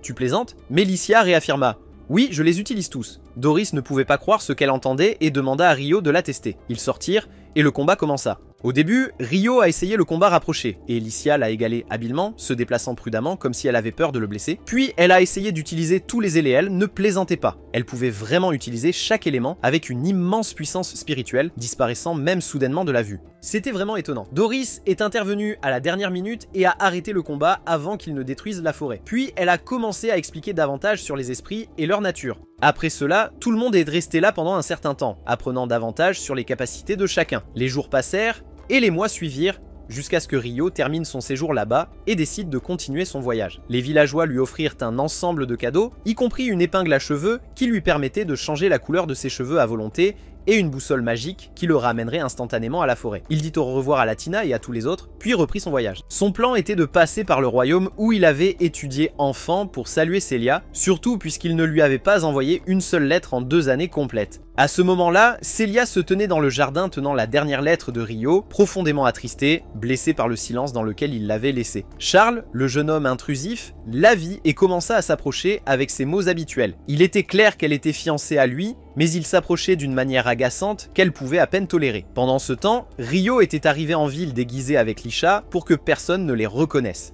Ils se faufilèrent discrètement vers la chambre de Célia à l'intérieur du palais et l'atteignirent avec succès. Ils ouvrirent son bureau, mais il était complètement vide, il n'y avait rien à l'intérieur. Ryo était choqué et demanda à Lisha d'utiliser sa magie sur l'un des serviteurs à proximité pour l'interroger. Il demanda « Où est Célia? Pourquoi n'est-elle pas ici ?» L'homme lui dit que Célia était maintenant au manoir du duc. Ryo était stupéfait et a demandé pourquoi. L'homme a répondu « C'est normal, son mariage aura lieu bientôt. Elle va épouser Charles Arbor. » Ryo se figea sur place, incapable de croire ce qu'il entendait. Il demanda immédiatement « Est-ce que ce mariage est son choix ?» L'homme répondit « Non, c'est purement un mariage politique. Il y a 3 ans, une guerre a éclaté dans le royaume et le roi et sa fille Flora ont fui. Après cela, la famille Arbor a pris le pouvoir. Et pour renforcer les liens politiques, Célia a été choisie pour être l'épouse de Charles. Ryo ne put se contenir et décida d'aller voir Célia lui-même pour découvrir la vérité. Il demanda à Lisha de la localiser et apprit qu'elle était au manoir du duc, lourdement gardée de toutes parts. Penses-tu que Ryo reculerait? Bien sûr que non, mon ami. Il s'est faufilé dans l'obscurité sans que personne ne le remarque et a finalement atteint Célia, qui était en profonde tristesse, envisageant de brûler les lettres de Ryo. Et à ce moment-là, le héros est apparu. Il ouvrit la porte et ses cheveux retrouvèrent leur couleur naturelle. Célia le reconnut instantanément, n'en crut pas ses yeux et se jeta dans ses bras, submergée de joie. Ils parlèrent un peu, puis elle se dépêcha de préparer du thé. Ryo lui demanda « J'ai entendu dire que tu te maries demain. Je ne veux pas te déranger ou rabaisser l'homme que tu vas épouser, mais Charles ne te mérite pas, n'est-ce pas? Tu le sais, n'est-ce pas, Célia ?» Elle répondit, retenant à peine ses larmes « Oui, je l'épouse demain. Je sais que tes souvenirs de lui ne sont pas agréables, mais j'ai grandi maintenant, et j'ai atteint l'âge de me marier, et je dois me marier. » Ryo demande « Es-tu sûr de cela? Veux-tu vraiment vivre avec cet homme ?» Elle hésita, puis éclata en sanglots. « Et si je refusais, me prendrais-tu? M'épouserais-tu? M'emmènerais-tu loin d'ici et fuirais-tu? Bien sûr que non. Oublie ce que j'ai dit et pars d'ici avant d'être attrapé. » Ryo ne comprenait pas pourquoi elle agissait ainsi, et il essaya de lui faire dire la vérité, mais elle refusa de répondre et lui dit « Pars !» Ryo partit effectivement, incapable de comprendre ce qui se passait. Quant à Célia, elle ressentit un bonheur immense de l'avoir revue et se dit « C'est mieux ainsi, je ne suis qu'une marionnette suivant des ordres. Ryo ne devrait pas avoir à porter mes fardeaux. » À ce moment-là, Ryo se tenait à côté d'Aïcha, le visage assombri par le chagrin. Il était clairement mécontent de la situation et du comportement de Célia, et il faisait tout son possible pour découvrir toute la vérité. Et en effet, le lendemain matin, Célia se préparait pour sa cérémonie de mariage, la tristesse profondément gravée sur son visage. Pendant ce temps, Charles se tenait avec un criminel connu et il devint clair que les deux avaient formé une alliance secrète visant à renverser la famille royale et à s'emparer du trône. Le criminel a senti une présence spirituelle à proximité, mais il n'a pas pu en identifier la source. Quant à Célia, une fois ses préparatifs terminés, elle est sortie de sa chambre, seulement pour être présentée par Charles à ses 6 autres épouses. Oui mon ami, ce salaud était déjà marié à 6 femmes, et maintenant il voulait que Célia soit la 7e. Il les a laissées faire connaissance, s'éloignant avec arrogance. Dans ces moments tendus, les épouses se tournèrent vers Célia et lui parlèrent avec un pur mépris. « Tu es peut-être la fille du roi maintenant, mais une fois mariée à Charles, tu seras la plus basse parmi nous. Tu ferais mieux d'apprendre ta place maintenant, sinon nous ne serons pas aussi gentils à la prochaine fois. » Célia ne pouvait pas répondre. Son cœur se noyait dans le chagrin. Aïcha avait observé de loin et après avoir tout entendu, elle se précipita pour raconter à Rio ce qui s'était passé. Peu après, Célia monta dans le carrosse de mariage et s'assit à côté de Charles alors que le cortège nuptial commençait à avancer. Rio se tenait à distance, observant tout se dérouler. Il vit la douleur dans les yeux de Célia et fut submergé par la colère et le chagrin. Peux-tu imaginer mon ami Célia coincée dans cette misère pour toujours? Mais juste au moment où elle descendit du carrosse et tendit la main pour prendre celle de Charles, la bête s'éveilla. Rio apparut. Il se fraya un chemin à travers les soldats comme une tempête déchaînée, ne voyant personne devant lui. Même ceux à cheval ne pouvaient l'arrêter. Il les traversa un par un. Il asséna un coup de poing écrasant à Charles, puis attrapa un poignard et le tint contre le cou de Célia, criant « Ne bougez pas, quiconque s'approche, elle meurt !» Célia était stupéfaite. Elle ne comprenait pas ce qui se passait, ni pourquoi Rio se mettait en danger. Mais ensuite, Rio lui parla par télépathie. « Calme-toi. Je ne suis pas ici pour blesser qui que ce soit, et je ne suis pas ici pour vous emmener de force. Je veux juste connaître votre véritable désir. Si vous souhaitez annuler ce mariage sans que personne ne blâme votre famille, dites-le simplement, et je le ferai. Mais si vous souhaitez vraiment épouser Charles, je partirai sans causer de tort. J'ai juste besoin de savoir, que veux-tu Célia ?» Elle était submergée, incapable de penser clairement, mais elle rassembla tout son courage et répondit « Emmène-moi avec toi, je ne veux pas épouser ce chien. » Rio sourit et dit « Comme tu veux madame. » Il la souleva dans ses bras, regarda Charles avec mépris et déclara « Écoute Cabot, j'emmène ta fiancée juste devant toi le jour de ton mariage et tu ne peux rien y faire. » Puis il s'enfuit avec elle dans ses bras. Célia était submergée de joie, à peine capable de croire ce qui se passait. Sa famille criait, terrifiée pour sa sécurité, mais quand son père regarda dans ses yeux, il sut que quelque chose de bien plus grand était en jeu. Au même moment, le criminel réalisa que Rio utilisait de la magie spirituelle. Il commença à soupçonner que Rio était le même jeune homme qu'il avait vu auparavant. Il l'observa attentivement, rassemblant les indices, jusqu'à en être certain. Il lança une attaque puissante pour tester les capacités de Rio. Rio bloqua le coup, puis s'enfuit en portant Célia tandis que les soldats le poursuivaient en essayant de le piéger. Il se glissa dans une ruelle étroite et remit Célia à Aïcha en disant « Prends-la et cours ». Je vous rejoindrai bientôt. Aïcha n'hésita pas, elle attrapa Célia et s'échappa, tandis que Rio ressortait pour distraire les soldats. Ils se ruèrent tous sur lui imprudemment, l'entourant de tous côtés, mais Rio ne broncha pas. Il déchaîna sa fureur, en voyant les soldats voler un par un. Juste au moment où il allait s'échapper, Alfredo arriva. Oui, Alfredo, le soldat le plus fort de tout le royaume. Il attaqua Rio de toutes ses forces et Rio parvint à peine à se défendre. Il frappa à nouveau et Rio bloqua encore, puis Rio le repoussa en arrière. Les soldats qui regardaient étaient complètement choqués. Comment cet intrus mystérieux pouvait-il être si puissant? Alfredo remarqua quelque chose d'étrange. Rio n'utilisait même pas toute sa force. Devenant désespéré, il rassembla chaque once de pouvoir dans sa lame et cria « C'est ta fin !» Il lança une frappe dévastatrice, embrasant le champ de bataille et détruisant tout sur son passage. Quand les soldats ont essayé de chercher Rio, il avait disparu. Ils ont supposé qu'il avait péri, mais penses-tu vraiment qu'il est mort, mon ami? Bien sûr que non, il s'est échappé au dernier moment et a finalement atteint Célia. Elle se tenait à côté d'Aïcha et dès qu'elle l'a vu, elle a couru vers lui, n'en croyant pas ses yeux. Elle a trébuché et est tombée accidentellement dans ses bras. Puis, elle s'est rapidement redressée et s'est excusée en le remerciant d'avoir risqué sa vie pour la sauver. Rio a simplement souri et a dit « Ce n'est rien, c'est le moins que je puisse faire pour toi ». Tout semblait calme et beau, mais soudain, une lumière étrange a brillé à travers le ciel. Aïcha se tendit et dit rapidement « Rio, il y a un danger de l'autre côté, ils ont des ennuis, tu dois y aller. » De l'autre côté, 3 filles descendaient du ciel. L'une d'elles était le premier amour de Haruto. Elles ont été capturées par des bandits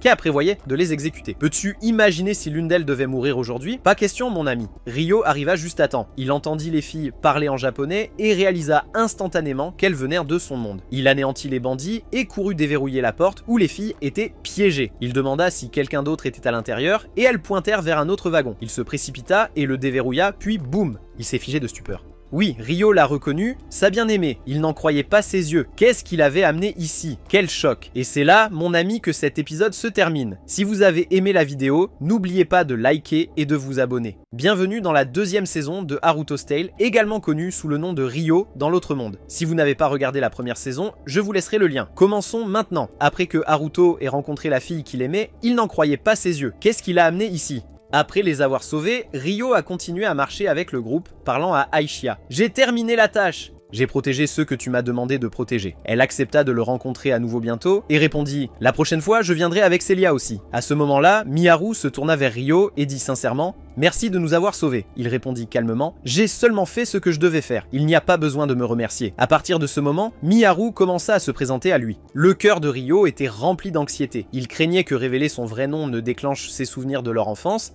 mais finalement, il prit sa décision et dit « Je m'appelle Ryo, mais en raison des circonstances, je n'ai actuellement pas de nom de famille. » Dès que la jeune fille entendit le nom, la surprise se répandit sur son visage. Elle se souvenait du garçon que sa sœur avait autrefois aimé, celui qui lui avait dit adieu il y a longtemps. Pourtant, elle n'avait pas réalisé que le Ryo devant elle était ce même garçon. Miharu présenta alors la fille qui l'accompagnait. Elle s'appelait Chun. Ryo comprit instantanément qu'elle était la sœur cadette de Miharu, la même fille qui avait 3 ans de moins et qu'il n'avait pas vue depuis qu'il avait quitté leur quartier. Puis le frère cadet de Miharu apparut et se présenta. Ryo était perplexe de découvrir que le garçon ne partageait pas le même nom de famille, et conclut silencieusement que la mère de Miharu s'était mariée avec un autre homme après son père. À ce moment-là, Miharu demanda à Ryo pourquoi les gens dans ce monde parlaient une langue différente de celle du Japon. Ryo expliqua que c'était une question complexe, et promit de lui en dire plus tard. Alors qu'ils continuaient à marcher ensemble, Ryo s'arrêta soudainement à un certain endroit. Il concentra son pouvoir et soudain, une immense maison en pierre apparut devant leurs yeux, semblant taillée dans un énorme rocher. Tout le monde était stupéfait, incapable de comprendre ce qui venait de se passer. Puis Ryo se tourna vers eux et dit « Je sais que ça ressemble à un rocher de l'extérieur, mais croyez-moi, l'intérieur est entièrement habitable. » Alors qu'il se tenait devant la maison de pierre créée par Ryo, Aishia apparut, cette fois avec Celia. Dès que Celia vit Ryo, elle se précipita vers lui, paniquée, demandant s'il allait bien. Lorsqu'elle réalisa qu'il était sain et sauf, son cœur se remplit de joie à l'idée qu'il avait sauvé tout le monde. Ryo la présenta ensuite à Miharu et à son groupe, mais Celia fut surprise lorsqu'elle réalisa qu'il parlait la même langue que Ryo utilisait lorsqu'ils se sont rencontrés pour la première fois. Elle ne comprenait pas un mot. À ce moment-là, Aishia s'avança et embrassa chacun de leurs fronts, leur accordant une partie de sa magie pour permettre la communication. Elle précisa ensuite que cette magie n'était que temporaire et s'estomperait avec le temps. Après cela, Ryo les invita à entrer. Bien que la maison ressemble à un rocher solide de l'extérieur, l'intérieur était spacieux et entièrement équipé pour vivre. Il leur permit d'utiliser la salle de bain pour se doucher et se reposer. Pendant ce temps, il s'assit avec leur jeune frère et commença à préparer un repas simple de ses propres mains. Alors qu'il préparait la nourriture, il parlait au garçon de tout ce qui s'était passé et expliquait davantage la nature de ce nouveau monde. En même temps, Aishia s'assit en privé avec Miharu et partagea des informations plus profondes, lui disant qu'elle était en fait un esprit lié à Ryo. Son existence était entièrement liée à lui.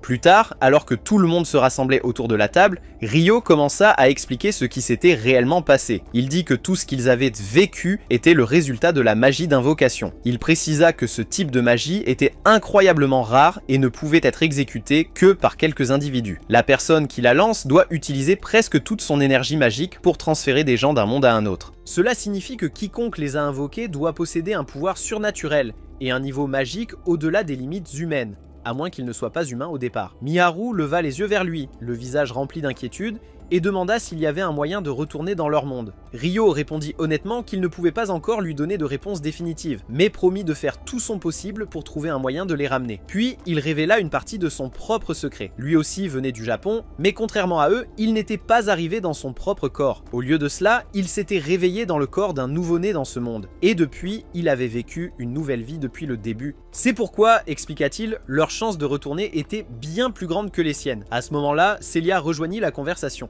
Elle a dit qu'avant de venir dans ce monde, elle avait entendu parler d'une légende ancienne qu'elle avait autrefois rejetée comme un mythe, mais qu'elle réalisait maintenant pourrait être vraie. Elle a commencé à raconter qu'il y a 1000 ans, les rois étaient en guerre depuis longtemps contre les démons pour protéger l'humanité. Ces guerres ont duré de nombreuses années, jusqu'à ce que les rois choisissent finalement 6 héros et leur accordent l'autorité de gouverner le monde en leur nom. Ryo a alors commenté que cette légende pourrait être directement liée aux événements actuels. Cependant, Miharu a partagé qu'avant d'arriver dans ce monde, elle était avec d'autres, mais n'était pas sûre s'ils avaient également été amenés ici. Elle a demandé à Ryo ce qu'il en pensait. Il a répondu que c'était certainement possible, mais que cela restait une possibilité. Rien n'était encore certain.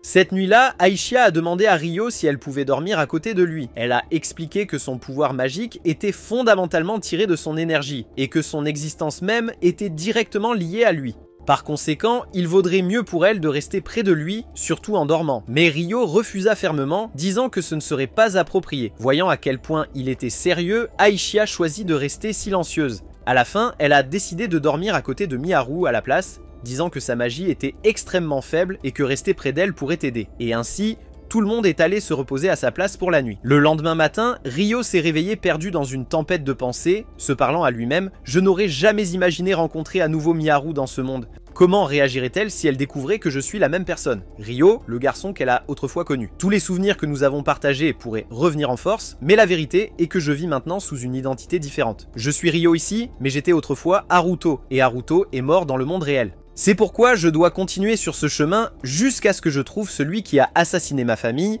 et que je prenne ma revanche. Perdue dans ses pensées, Célia entra et dit « Je n'ai pas eu l'occasion de te parler depuis mon retour, mais aujourd'hui, j'ai quelques questions. Tu portes tant de secrets. Comment as-tu rencontré Aishia ? Comment peux-tu parler la langue de ces gens ? Et on dirait que tu connais Miharu et ses frères et sœurs depuis longtemps. » Ryo lui répondit honnêtement « Je vais tout te dire. La vérité, c'est que je ne viens pas de ce monde. Je suis venu ici après être mort dans mon monde d'origine. Quand tu m'as vu pour la première fois, j'avais encore tous mes souvenirs de la vie que j'avais vécue. Mon nom à l'époque était Haruto et j'avais 20 ans quand c'est arrivé. Célia était stupéfaite. C'est donc pour ça, dit-elle, c'est pourquoi j'ai senti qu'il y avait quelque chose de différent chez toi dès le début. Tu semblais toujours plus mature que ton âge actuel, comme quelqu'un qui avait vécu une vie beaucoup plus longue. C'est ce qui te rendait unique, continua Ryo. Par coïncidence, Miharu et ses frères et sœurs qui ont été transportés ici, ils viennent aussi de mon monde. Et Miharu en particulier, elle n'est pas n'importe qui.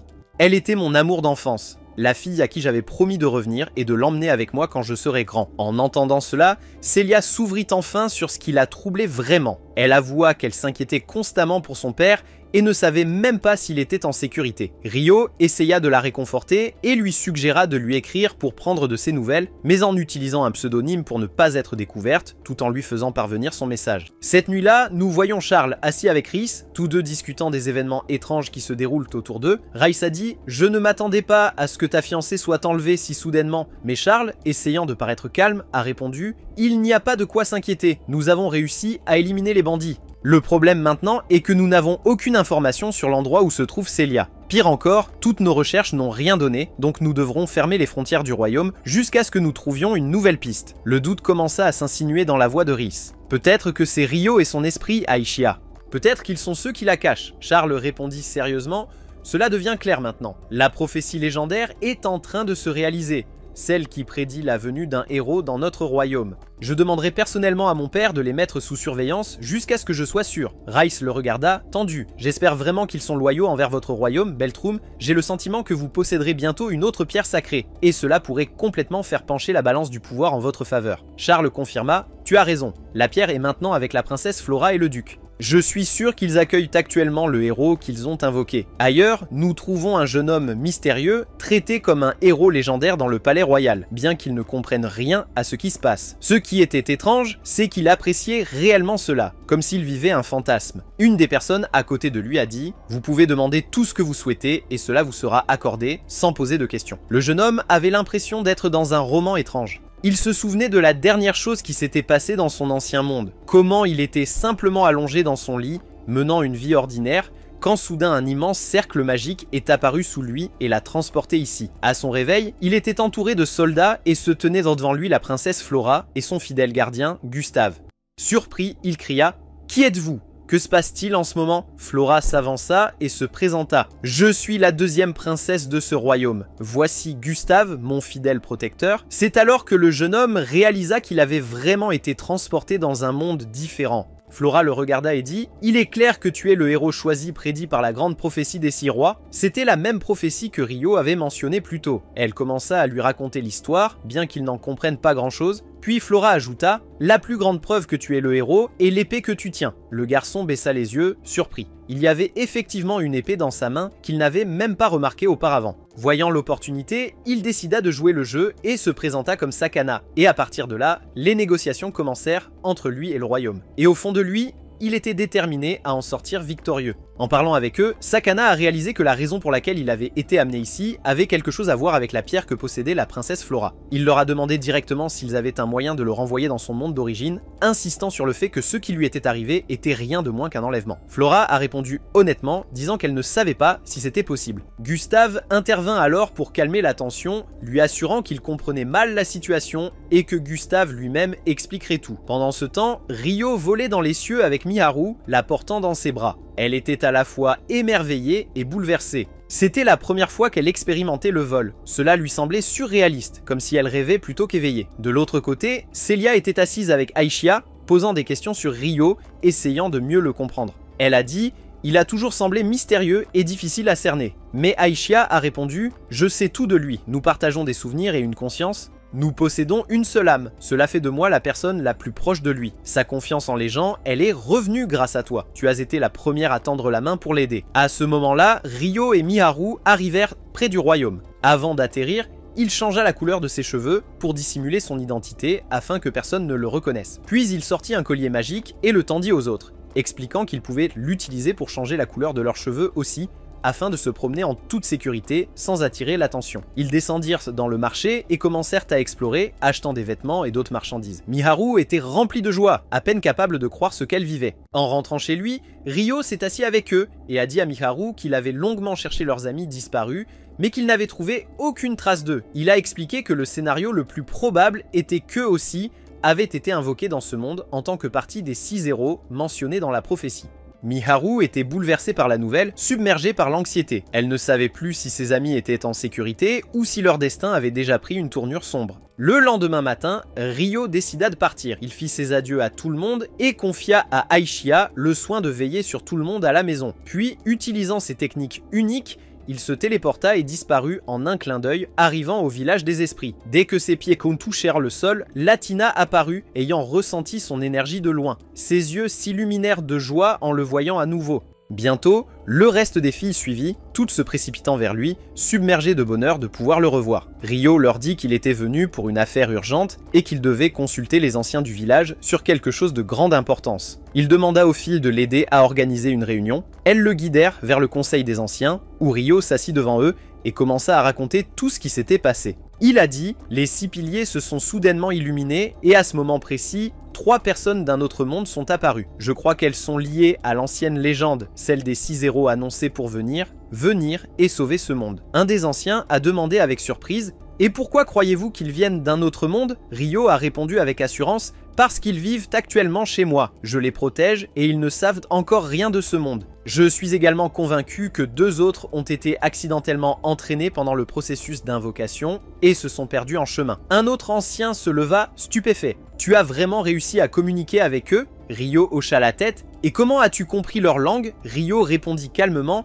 Dans ma vie précédente, je vivais dans leur monde, donc parler avec eux était naturel pour moi. Il ajouta ensuite, je ne révélerai pas tout maintenant. Je laisserai les détails pour un moment plus approprié. Ce dont j'ai besoin de vous, c'est d'une promesse. Permettez aux 3 frères et sœurs et à une autre personne de rester temporairement dans le village jusqu'à ce que je trouve un moyen de les renvoyer dans leur monde. L'aîné demanda, nous comprenons la partie concernant les 3 frères et sœurs, mais qui est la 4e personne? Ryo répondit, c'est ma professeure. Je l'ai sauvée d'un mariage politique qui l'aurait détruite. Le jour de son mariage, je l'ai sauvée de ce destin. Les filles présentes le regardèrent avec admiration, touchées par ce qu'elles entendaient. L'aîné hocha la tête et dit « Je suis d'accord pour les accueillir dans le village, mais à une condition. S'ils retournent un jour dans leur monde, ils ne doivent jamais révéler les secrets du village des esprits. » Ryo accepta sans hésitation et il fut convenu qu'il les amènerait personnellement au village. Cette nuit-là, Ryo se tenait avec Latina et dit « Je suis désolé d'avoir parlé de ma vie passée devant tout le monde, mais je devais le faire pour expliquer les choses aux anciens. » Elle lui demanda « Penses-tu que je devrais leur dire la vérité aussi, que je viens également d'un autre monde ?» Il répondit « Tu n'es pas obligé de dire quoi que ce soit. Si tu veux garder ça secret, alors garde-le pour toi. Elle demanda de nouveau, ces personnes qui sont apparues, elles viennent de ton monde, n'est-ce pas? Il répondit, oui, elles viennent de mon monde. Elle poursuivit, leur as-tu dit cela? Ryo acquiesça. Oui, si je ne l'avais pas fait, ils auraient demandé comment je comprenais leur langue, je n'avais pas d'autre choix que de leur dire. Mais même si d'autres personnes de notre monde apparaissent, tu resteras spéciale pour moi, Latina. Puis il expliqua, l'une d'elles est une fille qui était mon amour d'enfance, les autres sont ses frères et sœurs. Pourtant, j'ai gardé le secret que je suis le même garçon qu'elle a autrefois aimé pour 2 raisons. Premièrement, il s'adapte encore à ce monde. Deuxièmement, je ne suis plus la même personne que j'étais dans l'autre monde. Il a demandé à Latina de garder cette conversation entre eux. Le lendemain, Ryo a dit au revoir à Latina et aux autres filles, leur disant qu'il voyagerait pour récupérer les 3 frères et sœurs. Il serait parti pour environ 2 semaines. Et ainsi, il partit. Nous passons ensuite à un royaume complètement différent, où le roi était assis dans une grande salle avec une princesse. Il lui dit qu'il l'avait convoqué d'urgence pour une affaire sérieuse. Il expliqua, nous avons utilisé une pierre magique puissante pour invoquer une fille d'un autre monde, et il s'avère qu'elle est une héroïne. J'ai entendu dire que votre royaume a également réussi à invoquer quelqu'un d'un autre monde. Puisque cela est maintenant une réalité, je veux que vous informiez votre royaume qu'il est invité à la cérémonie que nous organisons. Et n'oubliez pas de leur rappeler le héros qu'ils ont invoqué. La princesse accepta de transmettre le message, mais elle demanda quel est le nom du héros que vous avez invoqué. Le roi répondit, elle a dit que son nom était Suki, mais a ensuite expliqué que Suki est son nom de famille parce que dans son monde, la famille passe avant l'individu. La princesse trouva le nom étrangement familier, comme si elle l'avait déjà entendu, et cela éveilla en elle le soupçon que Suki pourrait venir du même monde que leur propre héros. Le roi lui accorda la permission de rencontrer Suki en personne, et ainsi, la fille du roi l'escorta jusqu'à l'endroit où elle séjournait. Ailleurs, nous voyons Res se tenir au cœur d'une forêt sombre, entourée de monstres terrifiants dont les yeux brillaient dans l'ombre. Il lança un ordre froid. Je veux que vous capturiez quiconque possède un immense pouvoir magique. Vous avez jusqu'à demain. Les monstres s'élancèrent comme une tempête déchaînée, se précipitant vers leur cible. Pendant ce temps, le piège de Res pour capturer Ryo se déroulait lentement. Le lendemain, chez Celia, elle était assise et jouait avec le petit frère, tandis que Miharu était assise avec sa sœur. Leur conversation s'est inévitablement tournée vers Ryo depuis le moment où ils l'ont rencontré. Sa sœur a remarqué et a demandé avec une jalousie évidente « Pourquoi parles-tu de lui tout le temps ?» La jalousie se lisait sur son visage. Miharu a répondu calmement, essayant de la rassurer. « Je fais confiance à Ryo. Je vais tout lui laisser, il trouvera un moyen. » Sa sœur fit un demi-rire sarcastique et dit « C'est la première fois que je te vois troublée devant un gars. Tu sembles heureuse d'être avec lui. » Mais Miharu le nia rapidement. « C'est peut-être juste parce qu'il est gentil et doux avec nous. » Rien de plus. Sa sœur répliqua « Sa grossièreté me rappelle l'ancien Haruto. » Réalisant que ces mots étaient durs, elle s'excusa et partit, seulement pour plonger dans ses pensées. Aimait-elle encore Haruto ou son cœur commençait-il à pencher vers quelqu'un d'autre? À ce moment-là, les monstres de Res apparurent autour de la maison. L'air changea. Une présence lourde et inquiétante enveloppait la zone. Miharu et sa sœur se figèrent de peur et se précipitèrent à l'intérieur, mais les monstres franchirent la barrière magique et envahirent avec une force terrifiante. Alors que tout semblait sur le point de se terminer, Aishia apparut, lançant un puissant sort qui repoussa les monstres. Elle dit « Ils ont été attirés par l'énergie de la barrière, mais ne vous inquiétez pas, je vous protégerai même si cela me coûte la vie. » Avant qu'elle ne puisse terminer ces mots, une bête massive se jeta sur Miharu et sa sœur. À la dernière seconde, Celia intervint et les sauva toutes les deux. Soudain, un tourbillon de puissance traversa l'air. Ryo était arrivé, se jetant dans la bataille de toutes ses forces. Les monstres ripostaient avec une force anormale. Ce n'étaient pas des créatures ordinaires. Aishia lui a dit « Ces monstres n'émettent pas l'aura habituelle. Leur couleur sombre révèle ce qu'ils sont vraiment, quelque chose de totalement différent. » Ryo a réussi à en abattre un, seulement pour voir son corps disparaître et laisser derrière lui un cristal étrange. Il a réalisé que ce n'était pas une illusion, c'était de vraies bêtes. Au même moment, Aishia utilisa sa magie pour éliminer le reste. Après la bataille, Ryo rassembla tout le monde et dit « Nous devons partir immédiatement, le danger est loin d'être terminé. » De l'autre côté, Res observait ces monstres revenir vers lui. Mais il remarqua que certains ne revenaient jamais, en particulier ceux que Ryo avait vaincus. Les autres revinrent, apportant des guerriers capturés dans le piège. Res leur ordonna alors de se disperser à nouveau et de continuer l'opération jusqu'à ce que son objectif soit atteint. Le lendemain matin, Ryo a transporté son groupe au village. Tout le monde était stupéfait par la sensation étrange d'un voyage instantané. Ils ne pouvaient pas croire qu'ils avaient quitté leur emplacement précédent et étaient arrivés ailleurs en un clin d'œil. Dès que leurs pieds touchèrent le sol du village et qu'ils virent les demi-humains, leurs regards se figèrent un instant. Leur forme était inconnue et différente de tout ce qu'ils avaient connu auparavant. Ryo sourit calmement et expliqua qu'il ne s'agissait pas simplement de demi-humains, mais d'esprits uniques qui vivaient cachés du monde et que très peu de personnes connaissaient même leur existence. Soudain, Latina parla couramment japonais et les yeux de tout le monde s'écarquillèrent de surprise. Elle rit et dit que comme Ryo, elle conservait des souvenirs de sa vie antérieure. Elle proposa ensuite de leur enseigner la langue de ce nouveau monde. Ryo la regarda et lui demanda si elle était sûre de révéler sa véritable identité à tout le monde. Elle répondit avec assurance qu'elle l'avait déjà dit au doyen du village et à ses amis il y a longtemps et qu'il l'avait acceptée telle qu'elle était. Dès qu'elle entendit le nom de Miharu, elle la reconnut immédiatement et l'accueillit chaleureusement. Ils commencèrent ensuite une visite calme du village. Ils ont remarqué que les villageois les regardaient avec des expressions prudentes et mitigées.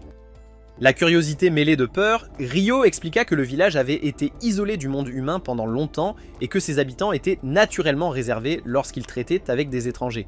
Peu après, le chef du village et les autres anciens arrivèrent, accueillant chaleureusement les invités. Ils organisèrent une petite célébration ornée de lumières et d'encens où Dryas les salua aimablement, et la joie se répandit dans tout le lieu. La jeune sœur de Miharu regardait la scène avec des yeux pétillants. Elle remarqua comment les villageois interagissaient avec Ryo, avec amour, respect et confiance, et elle sentit que ce jeune homme était vraiment quelqu'un sur qui on pouvait compter. Le lendemain, Ryo et Celia firent leurs adieux à tout le monde. Miharu avait préparé un repas généreux pour eux, et en regardant Ryo avec des yeux reconnaissants, dit « Merci pour tout ce que tu fais pour nous.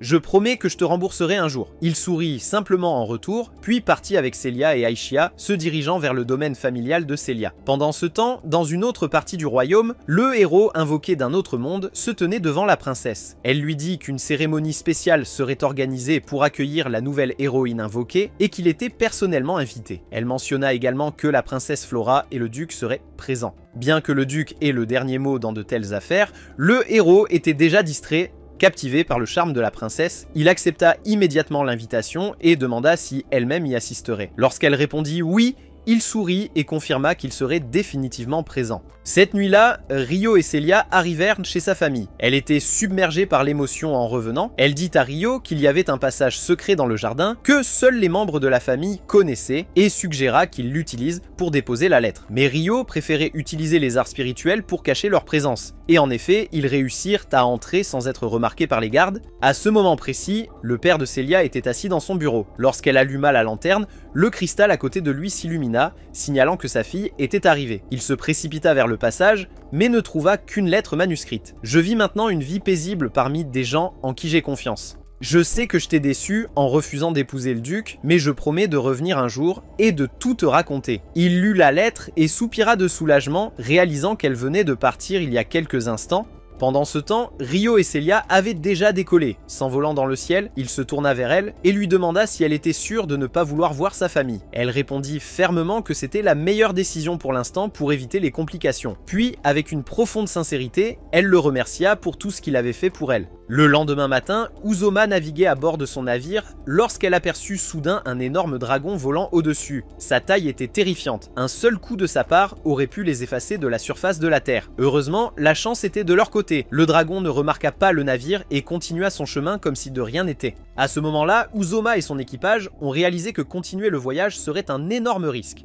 Ils ont été forcés de faire un atterrissage d'urgence dans l'une des villes voisines. Là, Uzoma a été surprise de trouver le navire du duc Jino amarré au même endroit. Il s'est avéré qu'il s'était également arrêté à cause du dragon. Une réunion urgente a eu lieu où ils ont échangé des informations sur ce qu'ils avaient vu et ont essayé d'évaluer la nature et le chemin de cette créature mystérieuse. Dans la même ville, Ryo et Celia étaient ensemble. Mais ils avaient perdu la trace d'Aishia. Ils l'ont cherchée jusqu'à la trouver en train de manger calmement dans un stand de nourriture, complètement indifférente. Lorsque Ryo entra, le vendeur le regarda et demanda « Es-tu le serviteur de cette fille ?» Ryo hésita une seconde, puis répondit « Oui, je suis son serviteur. Je paierai pour ce qu'elle a mangé. » Mais l'homme le rassura. Pas besoin de payer aujourd'hui. Toute la ville est exemptée en ce moment parce que des héros invoqués d'un autre monde sont ici et ils ont été invités à une grande cérémonie dans une ville appelée Galark. À cela, Ryo demande nerveusement « Connaissez-vous leur nom ?» Le vendeur répondit qu'il ne les connaissait pas, mais il avait entendu dire que leur navire se dirigeait vers Galark pour la cérémonie. Lors de la réunion, Sama a dit que la présence d'un dragon aussi puissant à proximité était terrifiante et dangereuse,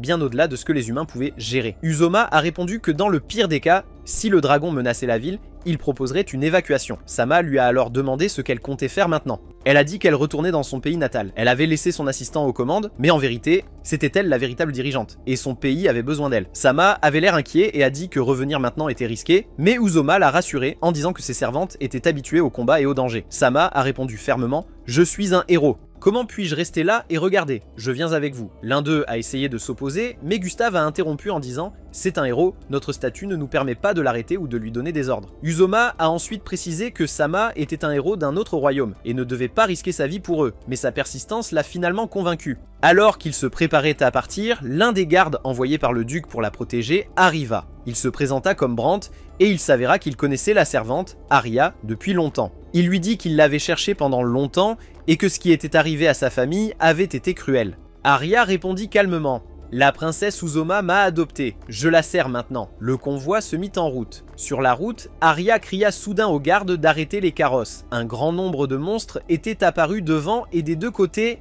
bien plus que d'habitude, comme si quelqu'un les avait disposés. D'énormes rochers s'écrasèrent sur le convoi. Arya libéra son pouvoir magique et forma une barrière pour protéger la princesse et ceux qui l'entouraient. Mais les monstres continuaient d'augmenter, près de 400 d'entre eux. Arya se tenait courageusement à l'avant et ordonna aux soldats de rester derrière et de protéger la princesse quoi qu'il arrive. Elle s'avança seule et lança une attaque stupéfiante qui choqua tout le monde. Au loin, Reiss observait la scène. Il était le cerveau derrière tout cela. Il murmura pour lui-même « Je ne m'attendais pas à ce qu'il tienne aussi longtemps. Cet assistant est plus fort que je ne le pensais. » Dans la calèche, Sama paniquait, essayant de cacher sa peur.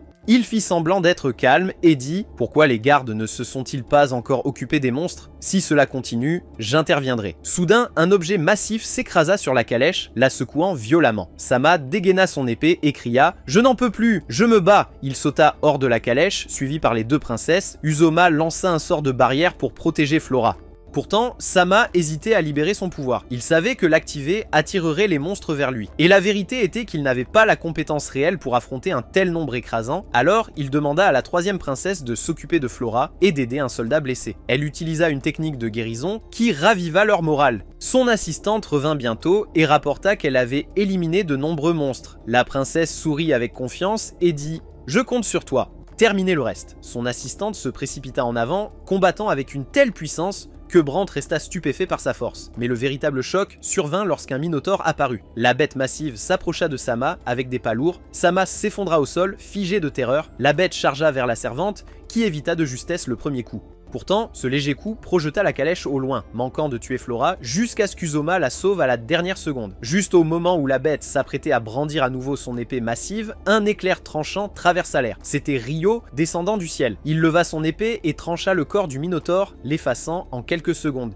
Tout le monde était complètement choqué. Flora vit son visage et le reconnut immédiatement comme celui qui les avait sauvés auparavant à l'académie. Quelques instants plus tard, un autre Minotaure apparut, plus grand et plus fort. Sans hésitation, Ryo se précipita vers lui, s'affrontant avec sa lame massive et la projetant profondément dans la forêt. Puis un troisième monstre apparut. Ryo l'a affronté de front avec des coups rapides et décisifs qui ont laissé tout le monde sans voix. En s'approchant de Flora, il l'a reconnue aussi. Ryo regarda autour de lui avec incrédulité. Il ne pouvait pas comprendre comment nous avions rencontré la princesse dans un endroit comme celui-ci. Il murmura pour lui-même « Je n'aurais jamais imaginé la voir ici ». Soudain, la princesse Uzoma s'adressa à lui, le remerciant et se présentant comme la souveraine d'Amandi. En retour, Ryo se présenta comme Haruto. À ce moment-là, les yeux de Flora s'écarquillèrent de surprise comme si elle soupçonnait qu'il était le même Ryo qu'elle avait connu auparavant. Mais elle n'en était pas tout à fait sûre. Ryo remarqua son expression et demanda calmement « Ai-je fait quelque chose pour vous troubler, princesse ?» Elle répondit, quelque peu troublée, « Non, pas du tout, j'ai juste l'impression de vous avoir déjà vu quelque part. » Ryo répondit avec un léger sourire, « Je ne pense pas que ce soit possible. » À ce moment-là, l'assistante de Flora prit la parole, « Si la princesse a l'impression de vous avoir déjà vu, peut-être êtes-vous un noble et pas simplement un homme ordinaire. » Mais Ryo nia rapidement, « Non, je suis juste un vagabond.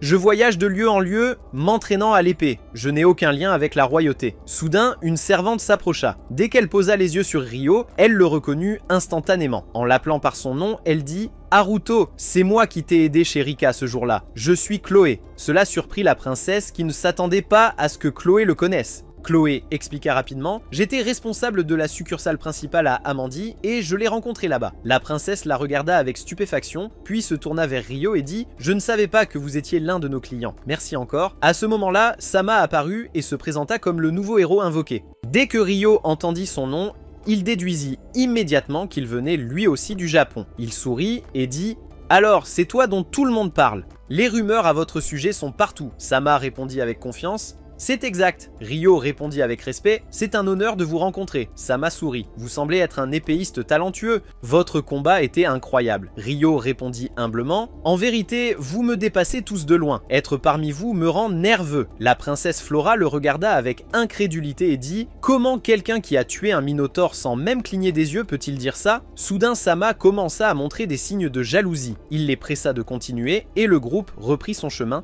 Pendant ce temps, Ryo ne pouvait s'empêcher de remarquer à quel point Flora se comportait étrangement avec lui, comme si elle le reconnaissait vraiment. Cela le troublait encore plus, surtout en voyant à quelle vitesse Sama s'était intégré à tout le monde. Ryo proposa alors de réparer la calèche qui avait été endommagée par le monstre. La princesse se tourna vers sa servante, Aria, et dit qu'elle devrait l'inspecter d'abord. Mais Ryo s'arrêta soudainement en entendant le nom Aria. Cela lui semblait étrangement familier. Un souvenir traversa son esprit. Il volait avec Celia et Aishia et il leur avait dit « Une fois que nous aurons traversé cette forêt, nous atteindrons Amandi ». À ce moment précis, Aishia avait perçu une bataille entre Aria et un groupe de monstres. Ils se précipitèrent tous vers le combat. Là, Celia reconnut Aria et dit à Ryo « Elle était avec moi à l'académie ». J'ai entendu dire qu'elle sert maintenant la fille du duc Créatia. Un monstre gigantesque est apparu. Ryo a confié Celia à Aishia et a dit « Prends soin d'elle ». Puis il s'est dirigé vers la bête. Avant de s'engager, Ryo répara la charrette cassée en utilisant seulement son épée. La princesse le regarda avec admiration et demanda « Je t'ai vu commander le vent, cette épée est-elle aussi enchantée ?» Il répondit brièvement « Oui, mais elle fonctionne avec de l'énergie spirituelle, pas de la magie conventionnelle. » Peu de temps après, Ryo avait terminé de réparer la charrette. Tout le monde était stupéfait par son habileté et sa rapidité. Mais avant qu'ils ne puissent partir, leurs yeux furent attirés par l'énorme épée du monstre encore plantée dans la terre. Ryo canalisa son énergie spirituelle et la retira sans effort du sol. Leurs yeux s'écarquillèrent de stupeur, tout le monde le regardait avec émerveillement. Même la princesse ne pouvait pas croire à la force qu'il possédait. À ce moment-là, Ryo pensa en lui-même. Cet homme possède une énergie magique terrifiante. Il monta dans la calèche avec eux. La princesse se tourna vers lui et dit « Quand nous arriverons à Amandi, je vous remercierai comme il se doit. » Il répondit « Ce serait un honneur. » Pendant ce temps, dans le village des esprits, Miharu et ses sœurs apprenaient la langue de ce monde et s'entraînaient à utiliser l'énergie spirituelle par la magie. Dorus elle-même supervisait leur entraînement. Alors que la sœur cadette de Miharu marchait seule, elle vit un groupe d'enfants jouer et se rappela les jours heureux qu'elle avait autrefois partagés avec Miharu et Ryo, les rires, la joie, les moments où Ryo avait promis qu'il resterait toujours avec eux et ne partirait jamais. Mais finalement, il était parti et avait rompu cette promesse. Depuis ce jour-là, elle ne le voyait plus que comme un menteur. Latina s'approcha et la ramena chez elle. Elles s'assirent ensemble et après que Latina ait fini de raconter sa propre histoire, la sœur de Miharu resta silencieuse, plongée dans ses pensées. Puis elle parla doucement. « Il y avait quelqu'un que j'aimais dans le passé, mais il m'a trahi et m'a causé tant de douleur que j'ai commencé à voir le monde différemment. Plus tard, ma mère s'est remariée et a eu un fils, mon petit frère, et j'ai aussi gagné un grand frère, le fils de mon beau-père. Depuis, ma vie a changé. Il était toujours à mes côtés, m'aidant, prenant soin de moi, avec une gentillesse que je ne pourrai jamais oublier. C'est ce qui m'a fait m'accrocher à lui. C'est ce qui m'a fait sentir que je n'étais pas seul dans ce monde. Pendant ce temps, dans le grand empire de Procichéa, l'empereur Nédal était assis dans son grand palais. Un de ses loyaux subordonnés apparut devant lui et dit « Il semble, monseigneur, que vous prévoyez de lancer une nouvelle guerre. » L'empereur sourit avec arrogance et répondit « Oui, je veux déclencher la guerre par tous les moyens nécessaires. Je cherche à étendre mon pouvoir et à prendre le contrôle des autres royaumes. J'ai déjà envoyé un émissaire au royaume voisin. Ce sera la première étape du plan. » Puis vint le rebondissement. Une figure familière entra dans la pièce. C'était Rhys, l'émissaire envoyé au royaume. Par son comportement et ses paroles, il devint clair que lui et l'empereur avaient partagé des plans et étaient en alliance secrète depuis un certain temps. Un pacte silencieux mais rusé prenait forme en coulisses, remplissant l'atmosphère de tension et de calculs silencieux. Rhys se tourna vers l'aide de l'empereur et dit franchement « J'ai une demande, j'ai besoin de votre soutien. Je veux réussir à kidnapper l'une des princesses, Flora pour être exact. L'avoir entre nos mains accélérera l'exécution de notre plan, mais la mission est extrêmement dangereuse et je ne peux pas le faire seul. C'est pourquoi j'ai besoin de votre soutien total. Sans cela, il n'y a aucune garantie que nous réussirons. » Le lendemain, Ryo entra dans la ville accompagné de son assistant, qu'il déposa avant de se diriger directement vers un restaurant au centre-ville. Là, il trouva Celia, Ilia et Aishia assises ensemble. Il les salua et les informa qu'il avait décidé de rester en ville quelques jours. Il leur parla de sa rencontre avec Flora et Celia demanda « A-t-elle A-t-elle reconnu ton identité? Il répondit, il semblait qu'elle ait senti quelque chose, mais elle ne l'a pas montré ouvertement. Il lui demanda ensuite de lui enseigner les bonnes manières, car il allait bientôt rencontrer les princesses. Ce soir-là, l'assistante de Flora était assise avec elle, parlant de sa servante, Arya, et exprimant une grande admiration pour ses compétences. La princesse le remercia, puis posa une question étrange. Le héros ne devrait-il pas être celui qui a le pouvoir de changer cette situation? L'assistant acquiesça, disant qu'elle avait raison, mais expliqua que le héros actuel manquait encore de l'expérience nécessaire pour maîtriser pleinement ses pouvoirs. La princesse répondit qu'elle ne comprenait pas vraiment la nature de sa force. Il ne pouvait pas combattre le monstre. Pourtant, il souleva l'épée massive avec aisance. Elle se demanda à voix haute si la source du pouvoir était l'épée elle-même. L'assistant convint que c'était une forte possibilité, surtout puisque l'affinité magique sacrée n'apparaît qu'au héros. Il ajouta que montrer une telle force soulevait des questions plus profondes. La princesse demanda alors « Donc, vous pensez qu'il a juste besoin de plus d'expérience et rien de plus ?» L'assistant le confirma. « Il manque d'expérience pour l'instant, mais je l'ai fait s'entraîner dans des batailles basées sur des illusions contre des chevaliers pour l'aider à s'améliorer. » La princesse fit remarquer que sa première vraie bataille ne s'était pas bien passée du tout. L'assistant a répondu « Considérons cela comme une opportunité d'apprentissage, rien de plus. » Il a ajouté « Malgré tout, nous ne pouvons pas nier que c'est lui qui nous a tous sauvés. » Il a vaincu 3 minotaures à la fois et a démontré un contrôle incroyable sur l'épée enchantée en sa possession. À ce moment-là, la princesse commença à suspecter son identité. « Il peut être d'une famille noble, dit-elle, mais cacher ses véritables origines à tout le monde. » L'assistant l'a exhorté à en apprendre davantage sur lui et a suggéré qu'il assiste à la prochaine réunion.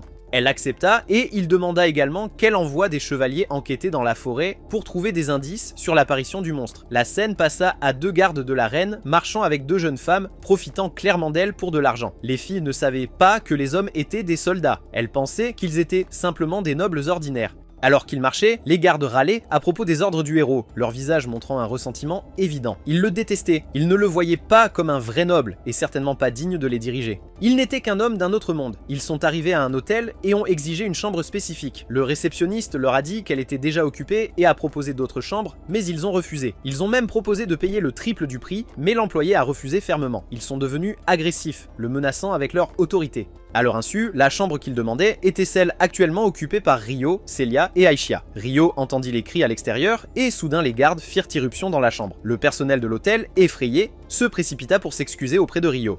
Ryo, calme et froid, se tourna vers les gardes et leur demanda ce qu'ils voulaient et pourquoi tout ce vacarme. En le reconnaissant, les gardes ont dit qu'ils faisaient partie du groupe qu'il avait autrefois sauvé. En apprenant leur nom, nous découvrons qu'ils étaient Stuart et Alford, ses anciens camarades de classe à l'académie. Ils ont immédiatement commencé à se moquer de lui comme avant. Ryo a répondu froidement qu'il ne se souvenait pas d'eux et ne voulait pas s'en souvenir. Lorsqu'il a demandé pourquoi ils étaient là, l'un d'eux a dit qu'il voulait utiliser sa chambre. Malgré cela, Ryo a répondu poliment « Je prenais juste mon repas. Vous êtes les bienvenus pour entrer et manger si vous le souhaitez. » Il se leva pour partir avec Celia et Aishia, mais un des soldats l'arrêta et lui demanda de rester pour le dîner. Ryo répondit calmement « J'ai assez mangé. » Le soldat s'énerva. « Donc tu refuses notre invitation ?» Il accusa Ryo d'arrogance, le traitant de roturier. « Tu as peut-être des compétences à l'épée, mais tu n'es qu'un homme ordinaire. » À ce moment-là, le personnel de l'hôtel intervint, avertissant Ryo que des problèmes continus avec les clients entraîneraient des mesures disciplinaires. Ryo se prépara à partir à nouveau, mais le soldat lui barra le chemin. « Tu ne sais pas comment montrer le respect dû aux nobles » ricana-t-il. Ryo répondit calmement « Malheureusement, je suis né un homme ordinaire. » Il ajouta « Je n'aime pas lever la main contre les autres pour leurs actions, mais j'ai entendu dire que les lois régionales permettent les duels dans certaines circonstances. » Cette phrase suffit à enrager le garde. « Comment oses-tu me parler ainsi ?» Le soldat se jeta sur lui, mais Ryo esquiva facilement le coup et contrôla la situation.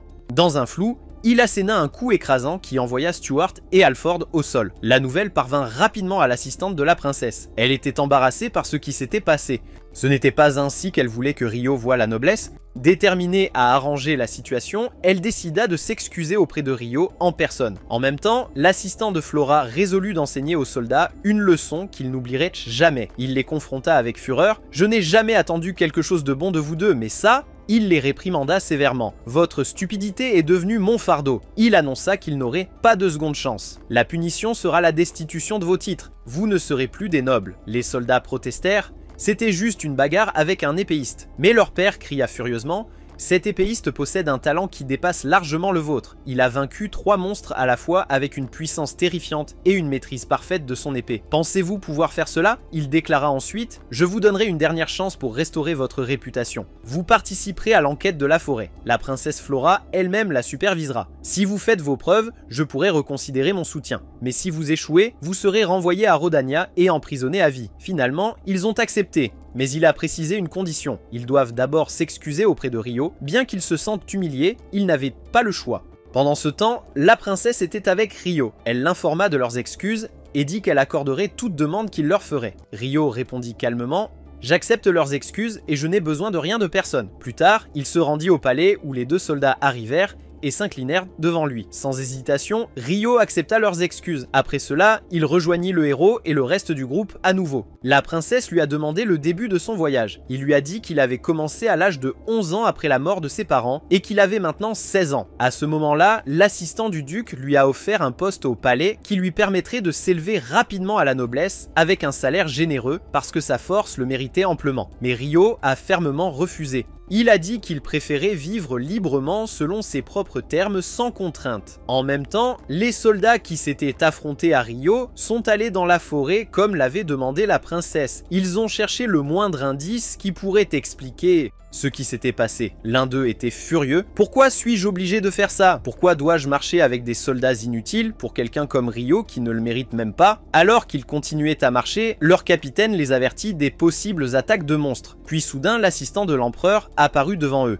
Après cela, la scène se déplace vers Maharu qui se tenait sur la place du village, trempée de sueur après un entraînement intense. Elle serrait fermement son épée, se concentrant sur chaque coup. Les garçons et les filles du village se tenaient à proximité, regardant avec admiration. Ils ne comprenaient pas comment elle possédait une telle détermination inébranlable, ni pourquoi elle se poussait aussi durement. L'un d'eux a demandé « Dis, pourquoi fais-tu cela? Pourquoi t'entraînes-tu jour et nuit ?» En respirant lourdement, Miharu a répondu « Je le fais pour ne pas être un fardeau pour Rio. Il se bat toujours et risque sa vie pour nous protéger. Mais cette fois, je veux me protéger moi-même et le protéger aussi. Je ne veux pas rester faible, toujours à attendre qu'il me sauve. » À ce moment-là, la scène change à nouveau pour montrer l'assistant de l'empereur avec froideur dans les yeux. À côté de lui se tenait Rhys, regardant en silence, incertain de la raison pour laquelle ils étaient venus ici. Rhys fit un sourire rusé et dit « Nous sommes venus ici spécialement pour toi. Nous savions que vous étiez arrivé. » Il dégaina lentement son épée, ses yeux brillants de menace, et ordonna à l'assistant de l'empereur de les éliminer et de mettre fin à l'histoire une fois pour toutes. L'assistant, cependant, les regarda avec dédain. « Ce ne sont que des enfants, pensa-t-il. Ils n'ont aucune chance. » Leur chef resta ferme,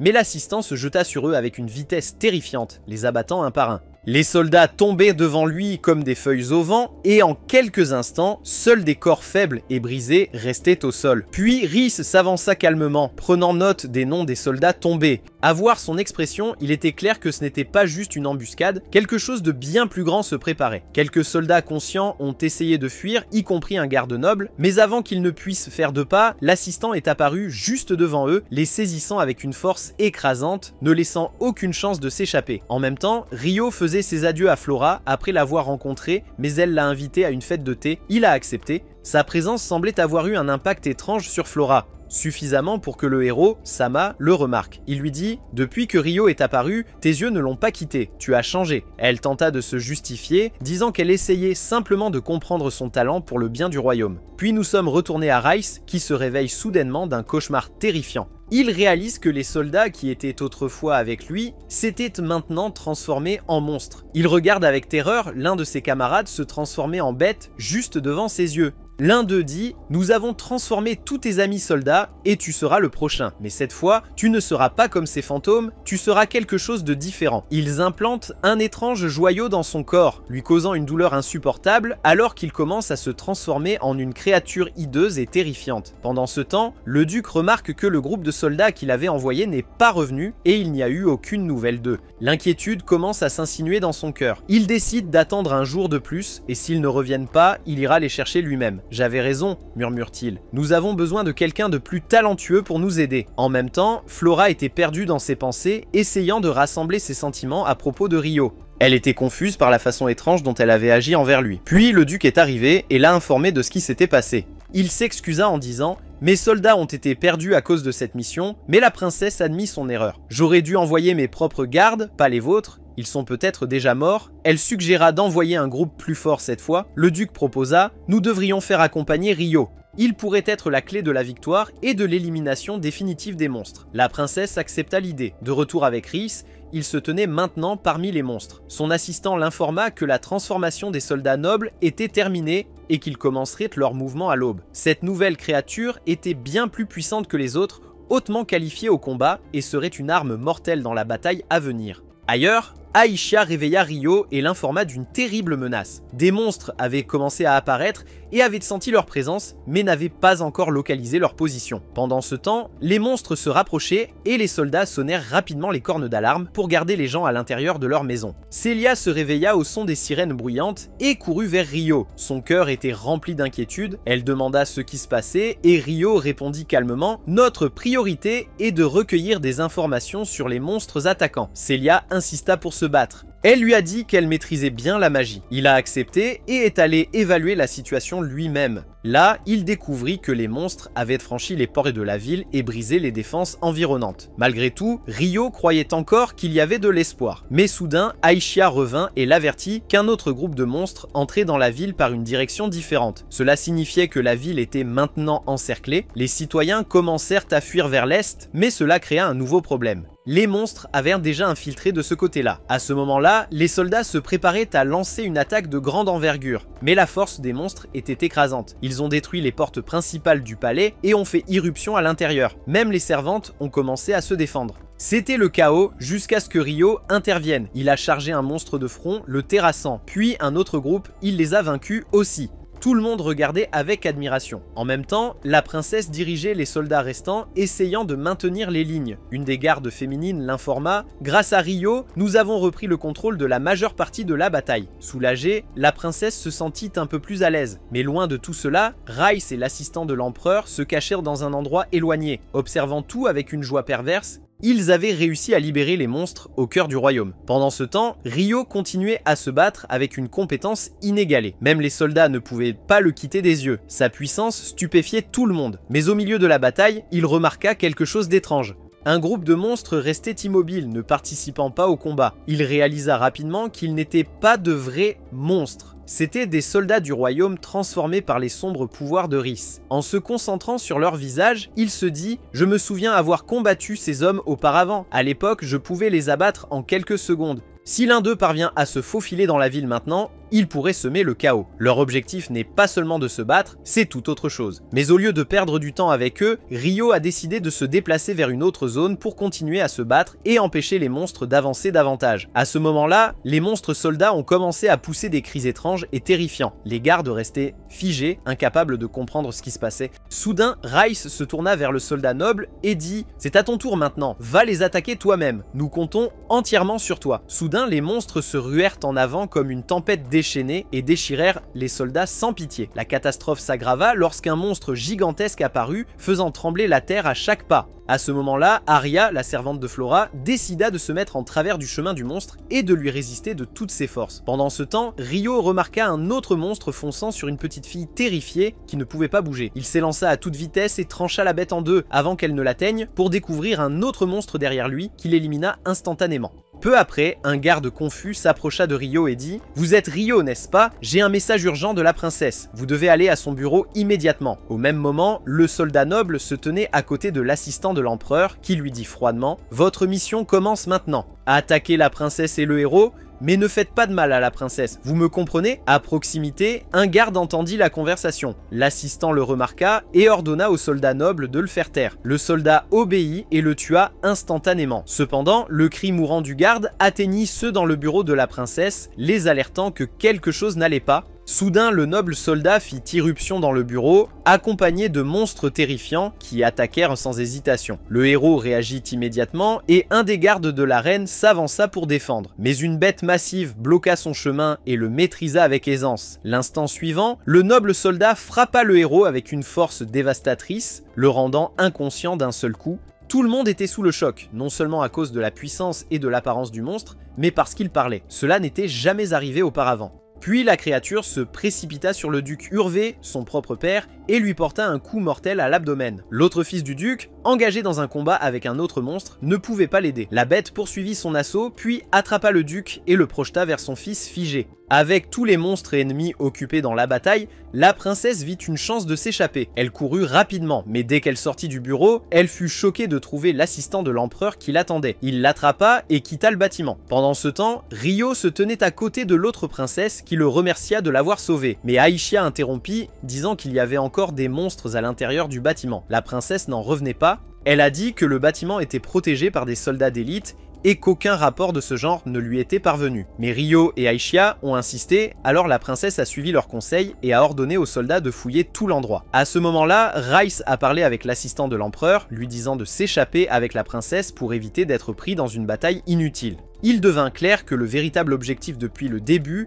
avait été d'enlever la princesse. Ailleurs, l'assistante de Flora combattait les monstres avec toutes les techniques magiques qu'elle connaissait, mais elle réalisa rapidement que ses attaques n'avaient aucun effet. Elle était sur le point de s'effondrer. Soudain, le héros se réveilla. Ses yeux remplis de fureur, il se jeta sur les monstres avec une force à laquelle personne ne s'attendait. Il les élimina un par un, puis lança une attaque élémentaire d'eau sur le soldat noble, détruisant tout autour de lui. Le désastre était que Ryo et Flora se trouvaient à l'étage inférieur du même bâtiment. Lorsqu'ils virent l'explosion massive, ils réalisèrent qu'elle provenait de la pièce même où le héros et Flora se trouvaient. Pourtant, à la surprise générale, le soldat noble survécut à l'attaque du héros. Alors qu'il se préparait à poursuivre les monstres, Rice le frappa soudainement par derrière avec un coup puissant qui l'assomma. Puis Rice regarda le soldat et lui ordonna de partir au combat avec les ennemis restants. En partant, Rice traça un cercle magique sur le sol, invoquant vague après vague de monstres terrifiants qui commencèrent à attaquer les citoyens. Un groupe de soldats les entoura rapidement et une bataille féroce éclata dans les rues. De l'autre côté, Ryo se tenait au cœur du champ de bataille, décapitant rapidement des monstres à une vitesse incroyable. Mais ses yeux tombèrent alors sur une scène qui le figea sur place. Flora avait été capturée. Elle était tenue fermement par l'un des ennemis, criant de douleur et de peur, appelant le héros et les autres à l'aide. L'ennemi leva son arme, menaçant de lui couper la jambe si quelqu'un bougeait. Ryo se concentra sur le visage et la voix de l'ennemi. Lorsqu'il a rassemblé les détails, il a été choqué. C'était le même homme qui avait chassé Dima, le même homme qui avait tué sa mère. Son cœur brûlait de vengeance. Mais Aishia est venue vers lui et a dit « Tu dois poursuivre le ravisseur. Je m'occupe des monstres. » Elle utilisa sa magie pour ériger une barrière massive afin d'empêcher les bêtes d'atteindre les citoyens.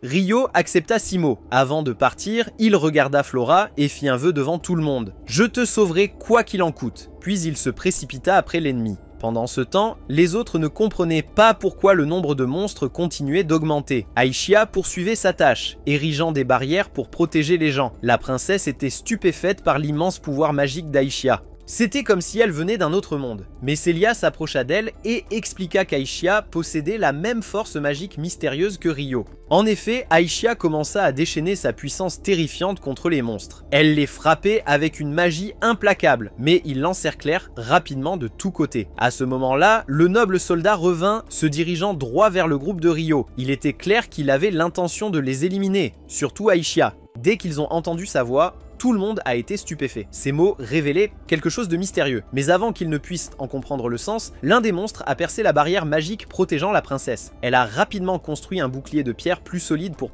protéger tout le monde. Pendant ce temps, Aishia affrontait le noble soldat qui attaquait avec une rafale de coups puissants. Elle esquivait chaque coup avec une finesse incroyable et au moment critique, elle porta une seule entaille décisive, lui tranchant la tête et le terminant dans une mare de sang. À ce moment-là, Ryo volait dans le ciel en utilisant ses pouvoirs magiques, ayant réussi à suivre la trace du tueur. Il arriva à l'endroit où se trouvait le tueur et le trouva debout avec Flora. Le tueur était complètement choqué.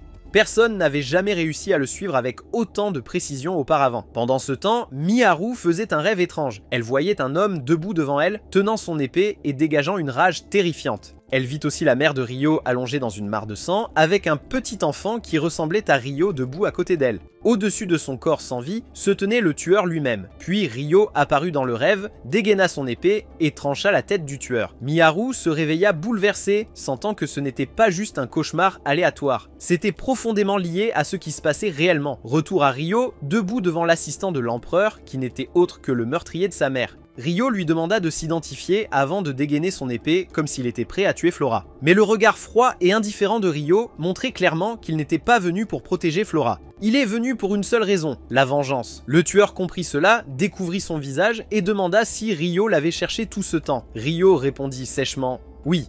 Tu es ma véritable cible depuis le début de mon voyage. Le tueur attaqua de toutes ses forces, mais Rio bloqua facilement les coups sans broncher. Choqué par la force et la vitesse de Rio, le tueur dégaina une épée massive. Mais même alors, Rio la géra tout aussi aisément. Il devint clair que Rio ne voulait pas que Flora soit impliquée dans le combat. Son attention était uniquement sur l'homme qui avait détruit sa famille. Ailleurs, le groupe de Rio combattait toujours les monstres, mais Celia remarqua quelque chose d'étrange. Tous les monstres semblaient la cibler spécifiquement comme si quelqu'un l'avait désigné.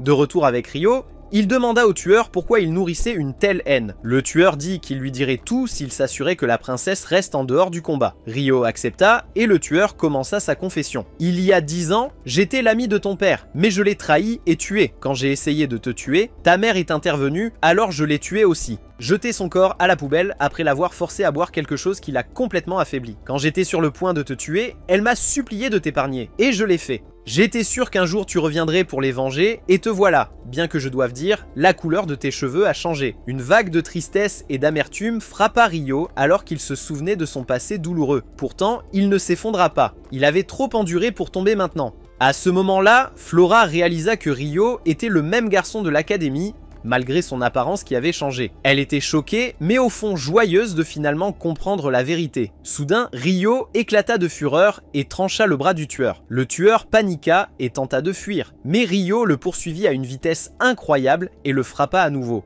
Encore, le tueur s'échappa une fois de plus. Enragé, Rio abattit tous les arbres de la forêt pour gagner en visibilité, finissant par le retrouver. Il lança une attaque flamboyante qui submergea le tueur, qui réalisa qu'il était complètement surpassé. Alors que le tueur tentait de se soigner, Rio brûla son bras et détruisit un de ses yeux. Il le poignarda avec son épée, mais ne le tua pas. Au lieu de cela, il laissa l'épée en lui, libérant des flammes qui le brûlèrent de l'intérieur. Dans un dernier acte de désespoir, le tueur tenta de frapper Flora, mais Rio la protégea instantanément. C'est alors que Rhys est apparu et a emmené le tueur, disant à Rio « Nous reviendrons pour toi une fois que nous serons prêts à affronter ton pouvoir. » Alors qu'il disparaissait, Rio a entendu le tueur crier le nom de Rhys. Avant de disparaître, ils ont laissé derrière eux un dragon massif qui a déchaîné un souffle de feu terrifiant. Même Celia et Aishia, de loin, ont ressenti sa puissance. Mais le tueur savait que Rio survivrait, et en effet, Rio a vaincu le dragon avec toute sa force. Après la bataille, Flora a couru vers lui et a dit « Je le savais, tu es Rio, j'en étais sûr depuis le début. » Mais Rio, froid et détaché, a répondu « Oublie toute personne nommée Rio. Fais comme si tu ne l'avais jamais rencontré. » Ces mots blessèrent profondément Flora, qui se détourna le cœur brisé. Pendant ce temps, la princesse remercia Aishia et Celia pour tout ce qu'elles avaient fait. Elle dit que sans leur aide, elle n'aurait jamais pu arriver aussi loin. Ils ont commencé à soigner les blessés. Il s'est avéré que le duc Urfi était gravement blessé, alors Celia a utilisé sa magie de guérison pour le sauver. Lorsque le duc a appris que Flora avait été enlevée, il est devenu très inquiet. Personne ne savait ce qui lui était arrivé. La servante de Flora se blâmait d'avoir encouragé sa fuite, et les autres essayer de la réconforter. Plus tard, Rio ramena Flora chez elle et rassura sa famille. Il leur dit que le ravisseur s'était échappé, mais révéla aussi quelque chose de choquant. Il connaissait cet homme depuis longtemps et le ravisseur était directement lié à son passé sombre. Il était clair que cela était profondément douloureux pour Rio. Pendant ce temps, après de nombreuses tentatives infructueuses pour guérir le tueur, Rhys a dit « Nous n'avons pas d'autre choix que d'utiliser la pierre ». Il l'a plongée dans le corps du tueur et l'a averti « Si tu revois ce garçon, ne pense même pas à te battre contre lui, il est bien plus fort que toi ». Plus tard, Rio a rencontré Aishia et Celia et leur a raconté tout ce qui s'était passé. Il a expliqué que le ravisseur était le même homme qui avait tué ses parents. Celia le regarda avec sympathie, posa sa main sur son épaule et promit « Je serai toujours à tes côtés, quoi qu'il arrive ». Rio s'assit ensuite avec le duc qui révéla un autre secret. Le tueur avait autrefois été candidat pour devenir l'épée royale, mais était devenu l'épée impériale. La raison pour laquelle il n'a jamais été nommé dans le royaume était à cause d'un désastre impliquant une famille noble. Depuis ce jour, il nourrissait une profonde haine pour la reine et c'est ce qui a conduit à l'enlèvement de Flora. Le duc ajouta que quelqu'un d'autre aidait le tueur, mais personne ne savait qui. C'était quelqu'un dont le visage était toujours couvert. Il a laissé entendre que cela pourrait être Rhys. Le duc a proposé de donner à Rio tout ce qu'il voulait en compensation, richesse, terre, n'importe quoi, mais Rio a simplement répondu « Je ne veux rien sauf assister à la cérémonie de bienvenue du héros. Le duc a accepté, mais Ryo a pris une autre décision. Il quitterait le royaume jusqu'au jour de la cérémonie, craignant que sa véritable identité ne soit révélée. Ryo est retourné au village des esprits, où Latina l'a accueilli avec joie, son sourire ne s'effaçant jamais. Tout le village était ravi de le revoir. Ils ont commencé à partager des histoires de leur réalisation pendant son absence. Mais Ryo avait des nouvelles plus importantes. Il avait trouvé l'emplacement de leurs amis disparus. Ils avaient été convoqués en tant que héros pour accomplir une prophétie et ils apparaîtraient à la prochaine cérémonie. C'est alors que tout le monde serait réuni à nouveau. Mais la question demeure, Ryo réussira-t-il à ramener Miharu et les autres dans leur monde et poursuivra-t-il l'homme qui a tué sa mère jusqu'au bout? Nous le découvrirons dans la saison 3. Donc, si vous avez aimé la vidéo, n'oubliez pas de liker et de vous abonner. À la prochaine. Après la bataille, Flora courut vers lui et dit « Je le savais ». Tuer Ryo, j'en étais sûr depuis le début, mais Ryo, froid et détaché, répondit « Oublie toute personne nommée Ryo. Agisse comme si tu ne l'avais jamais rencontré. » Ces mots blessèrent profondément Flora, qui se détourna le cœur brisé. Pendant ce temps, la princesse remercia Aishia et Celia pour tout ce qu'elles avaient fait. Elle dit que sans leur aide, elles n'auraient jamais pu aller aussi loin. Elles commencèrent à soigner les blessés. Il s'avéra que le duc Urfi était gravement blessé, alors Celia utilisa sa magie de guérison pour le sauver. Lorsque le duc apprit que Flora avait été enlevée, il devint profondément inquiet. Personne ne savait ce qui lui était arrivé. La servante de Flora se blâmait d'avoir encouragé sa fuite, et les autres essayaient de la réconforter. Plus tard, Ryo ramena Flora chez elle et rassura sa famille. Il leur dit que le ravisseur s'était échappé, mais révéla aussi quelque chose de choquant, qu'il connaissait cet homme depuis longtemps et que le ravisseur était directement lié à son passé sombre. Il était clair que cela était profondément douloureux pour Ryo. Pendant ce temps, après de nombreuses tentatives infructueuses pour guérir le tueur, Rice a dit « Nous n'avons pas d'autre choix que d'utiliser la pierre ». Il l'a plongée dans le corps du tueur et l'a averti « Si tu revois ce garçon, ne pense même pas à te battre contre lui, il est bien plus fort que toi ». Plus tard, Ryo a rencontré Aishia et Celia et leur a raconté tout ce qui s'était passé. Il a expliqué que le ravisseur était le même homme qui avait tué ses parents. Celia le regarda avec sympathie, posa sa main sur son épaule et promit « Je serai toujours à tes côtés, quoi qu'il arrive ». Ryo s'assit ensuite avec le duc, qui révéla un autre secret. Le tueur avait autrefois été candidat pour devenir l'épée royale, mais était devenu l'épée impériale. La raison pour laquelle il n'a jamais été nommé dans le royaume était à cause d'un désastre impliquant une famille noble. Depuis ce jour, il nourrissait une profonde haine envers la reine, et c'est ce qui a conduit à l'enlèvement de Flora. Le duc ajouta que quelqu'un d'autre aidait le meurtrier, mais personne ne savait qui. C'était quelqu'un dont le visage était toujours couvert. Il a laissé entendre que cela pourrait être Rhys. Le duc a proposé de donner à Ryo tout ce qu'il voulait en compensation. Richesse, terre, n'importe quoi. Mais Ryo a simplement répondu « Je ne veux rien, sauf assister à la cérémonie de bienvenue du héros ». Le duc a accepté, mais Ryo a pris une autre décision. Il quitterait le royaume jusqu'au jour de la cérémonie, craignant que sa véritable identité ne soit révélée. Ryo est retourné au village des esprits où Latina l'a accueilli avec joie, son sourire ne s'effaçant jamais. Tout le village était ravi de le revoir. Ils ont commencé à partager des histoires de leur réalisation pendant son absence. Mais Ryo avait des nouvelles plus importantes. Il avait trouvé l'emplacement de leurs amis disparus. Ils avaient été convoqués en tant que héros pour accomplir une prophétie, et ils apparaîtraient à la prochaine cérémonie. C'est alors que tout le monde serait réuni à nouveau. Mais la question reste, Ryo réussira-t-il à ramener Miharu et les autres dans leur monde? Et poursuivra-t-il l'homme qui a assassiné sa mère jusqu'au bout? Nous le découvrirons dans la saison 3.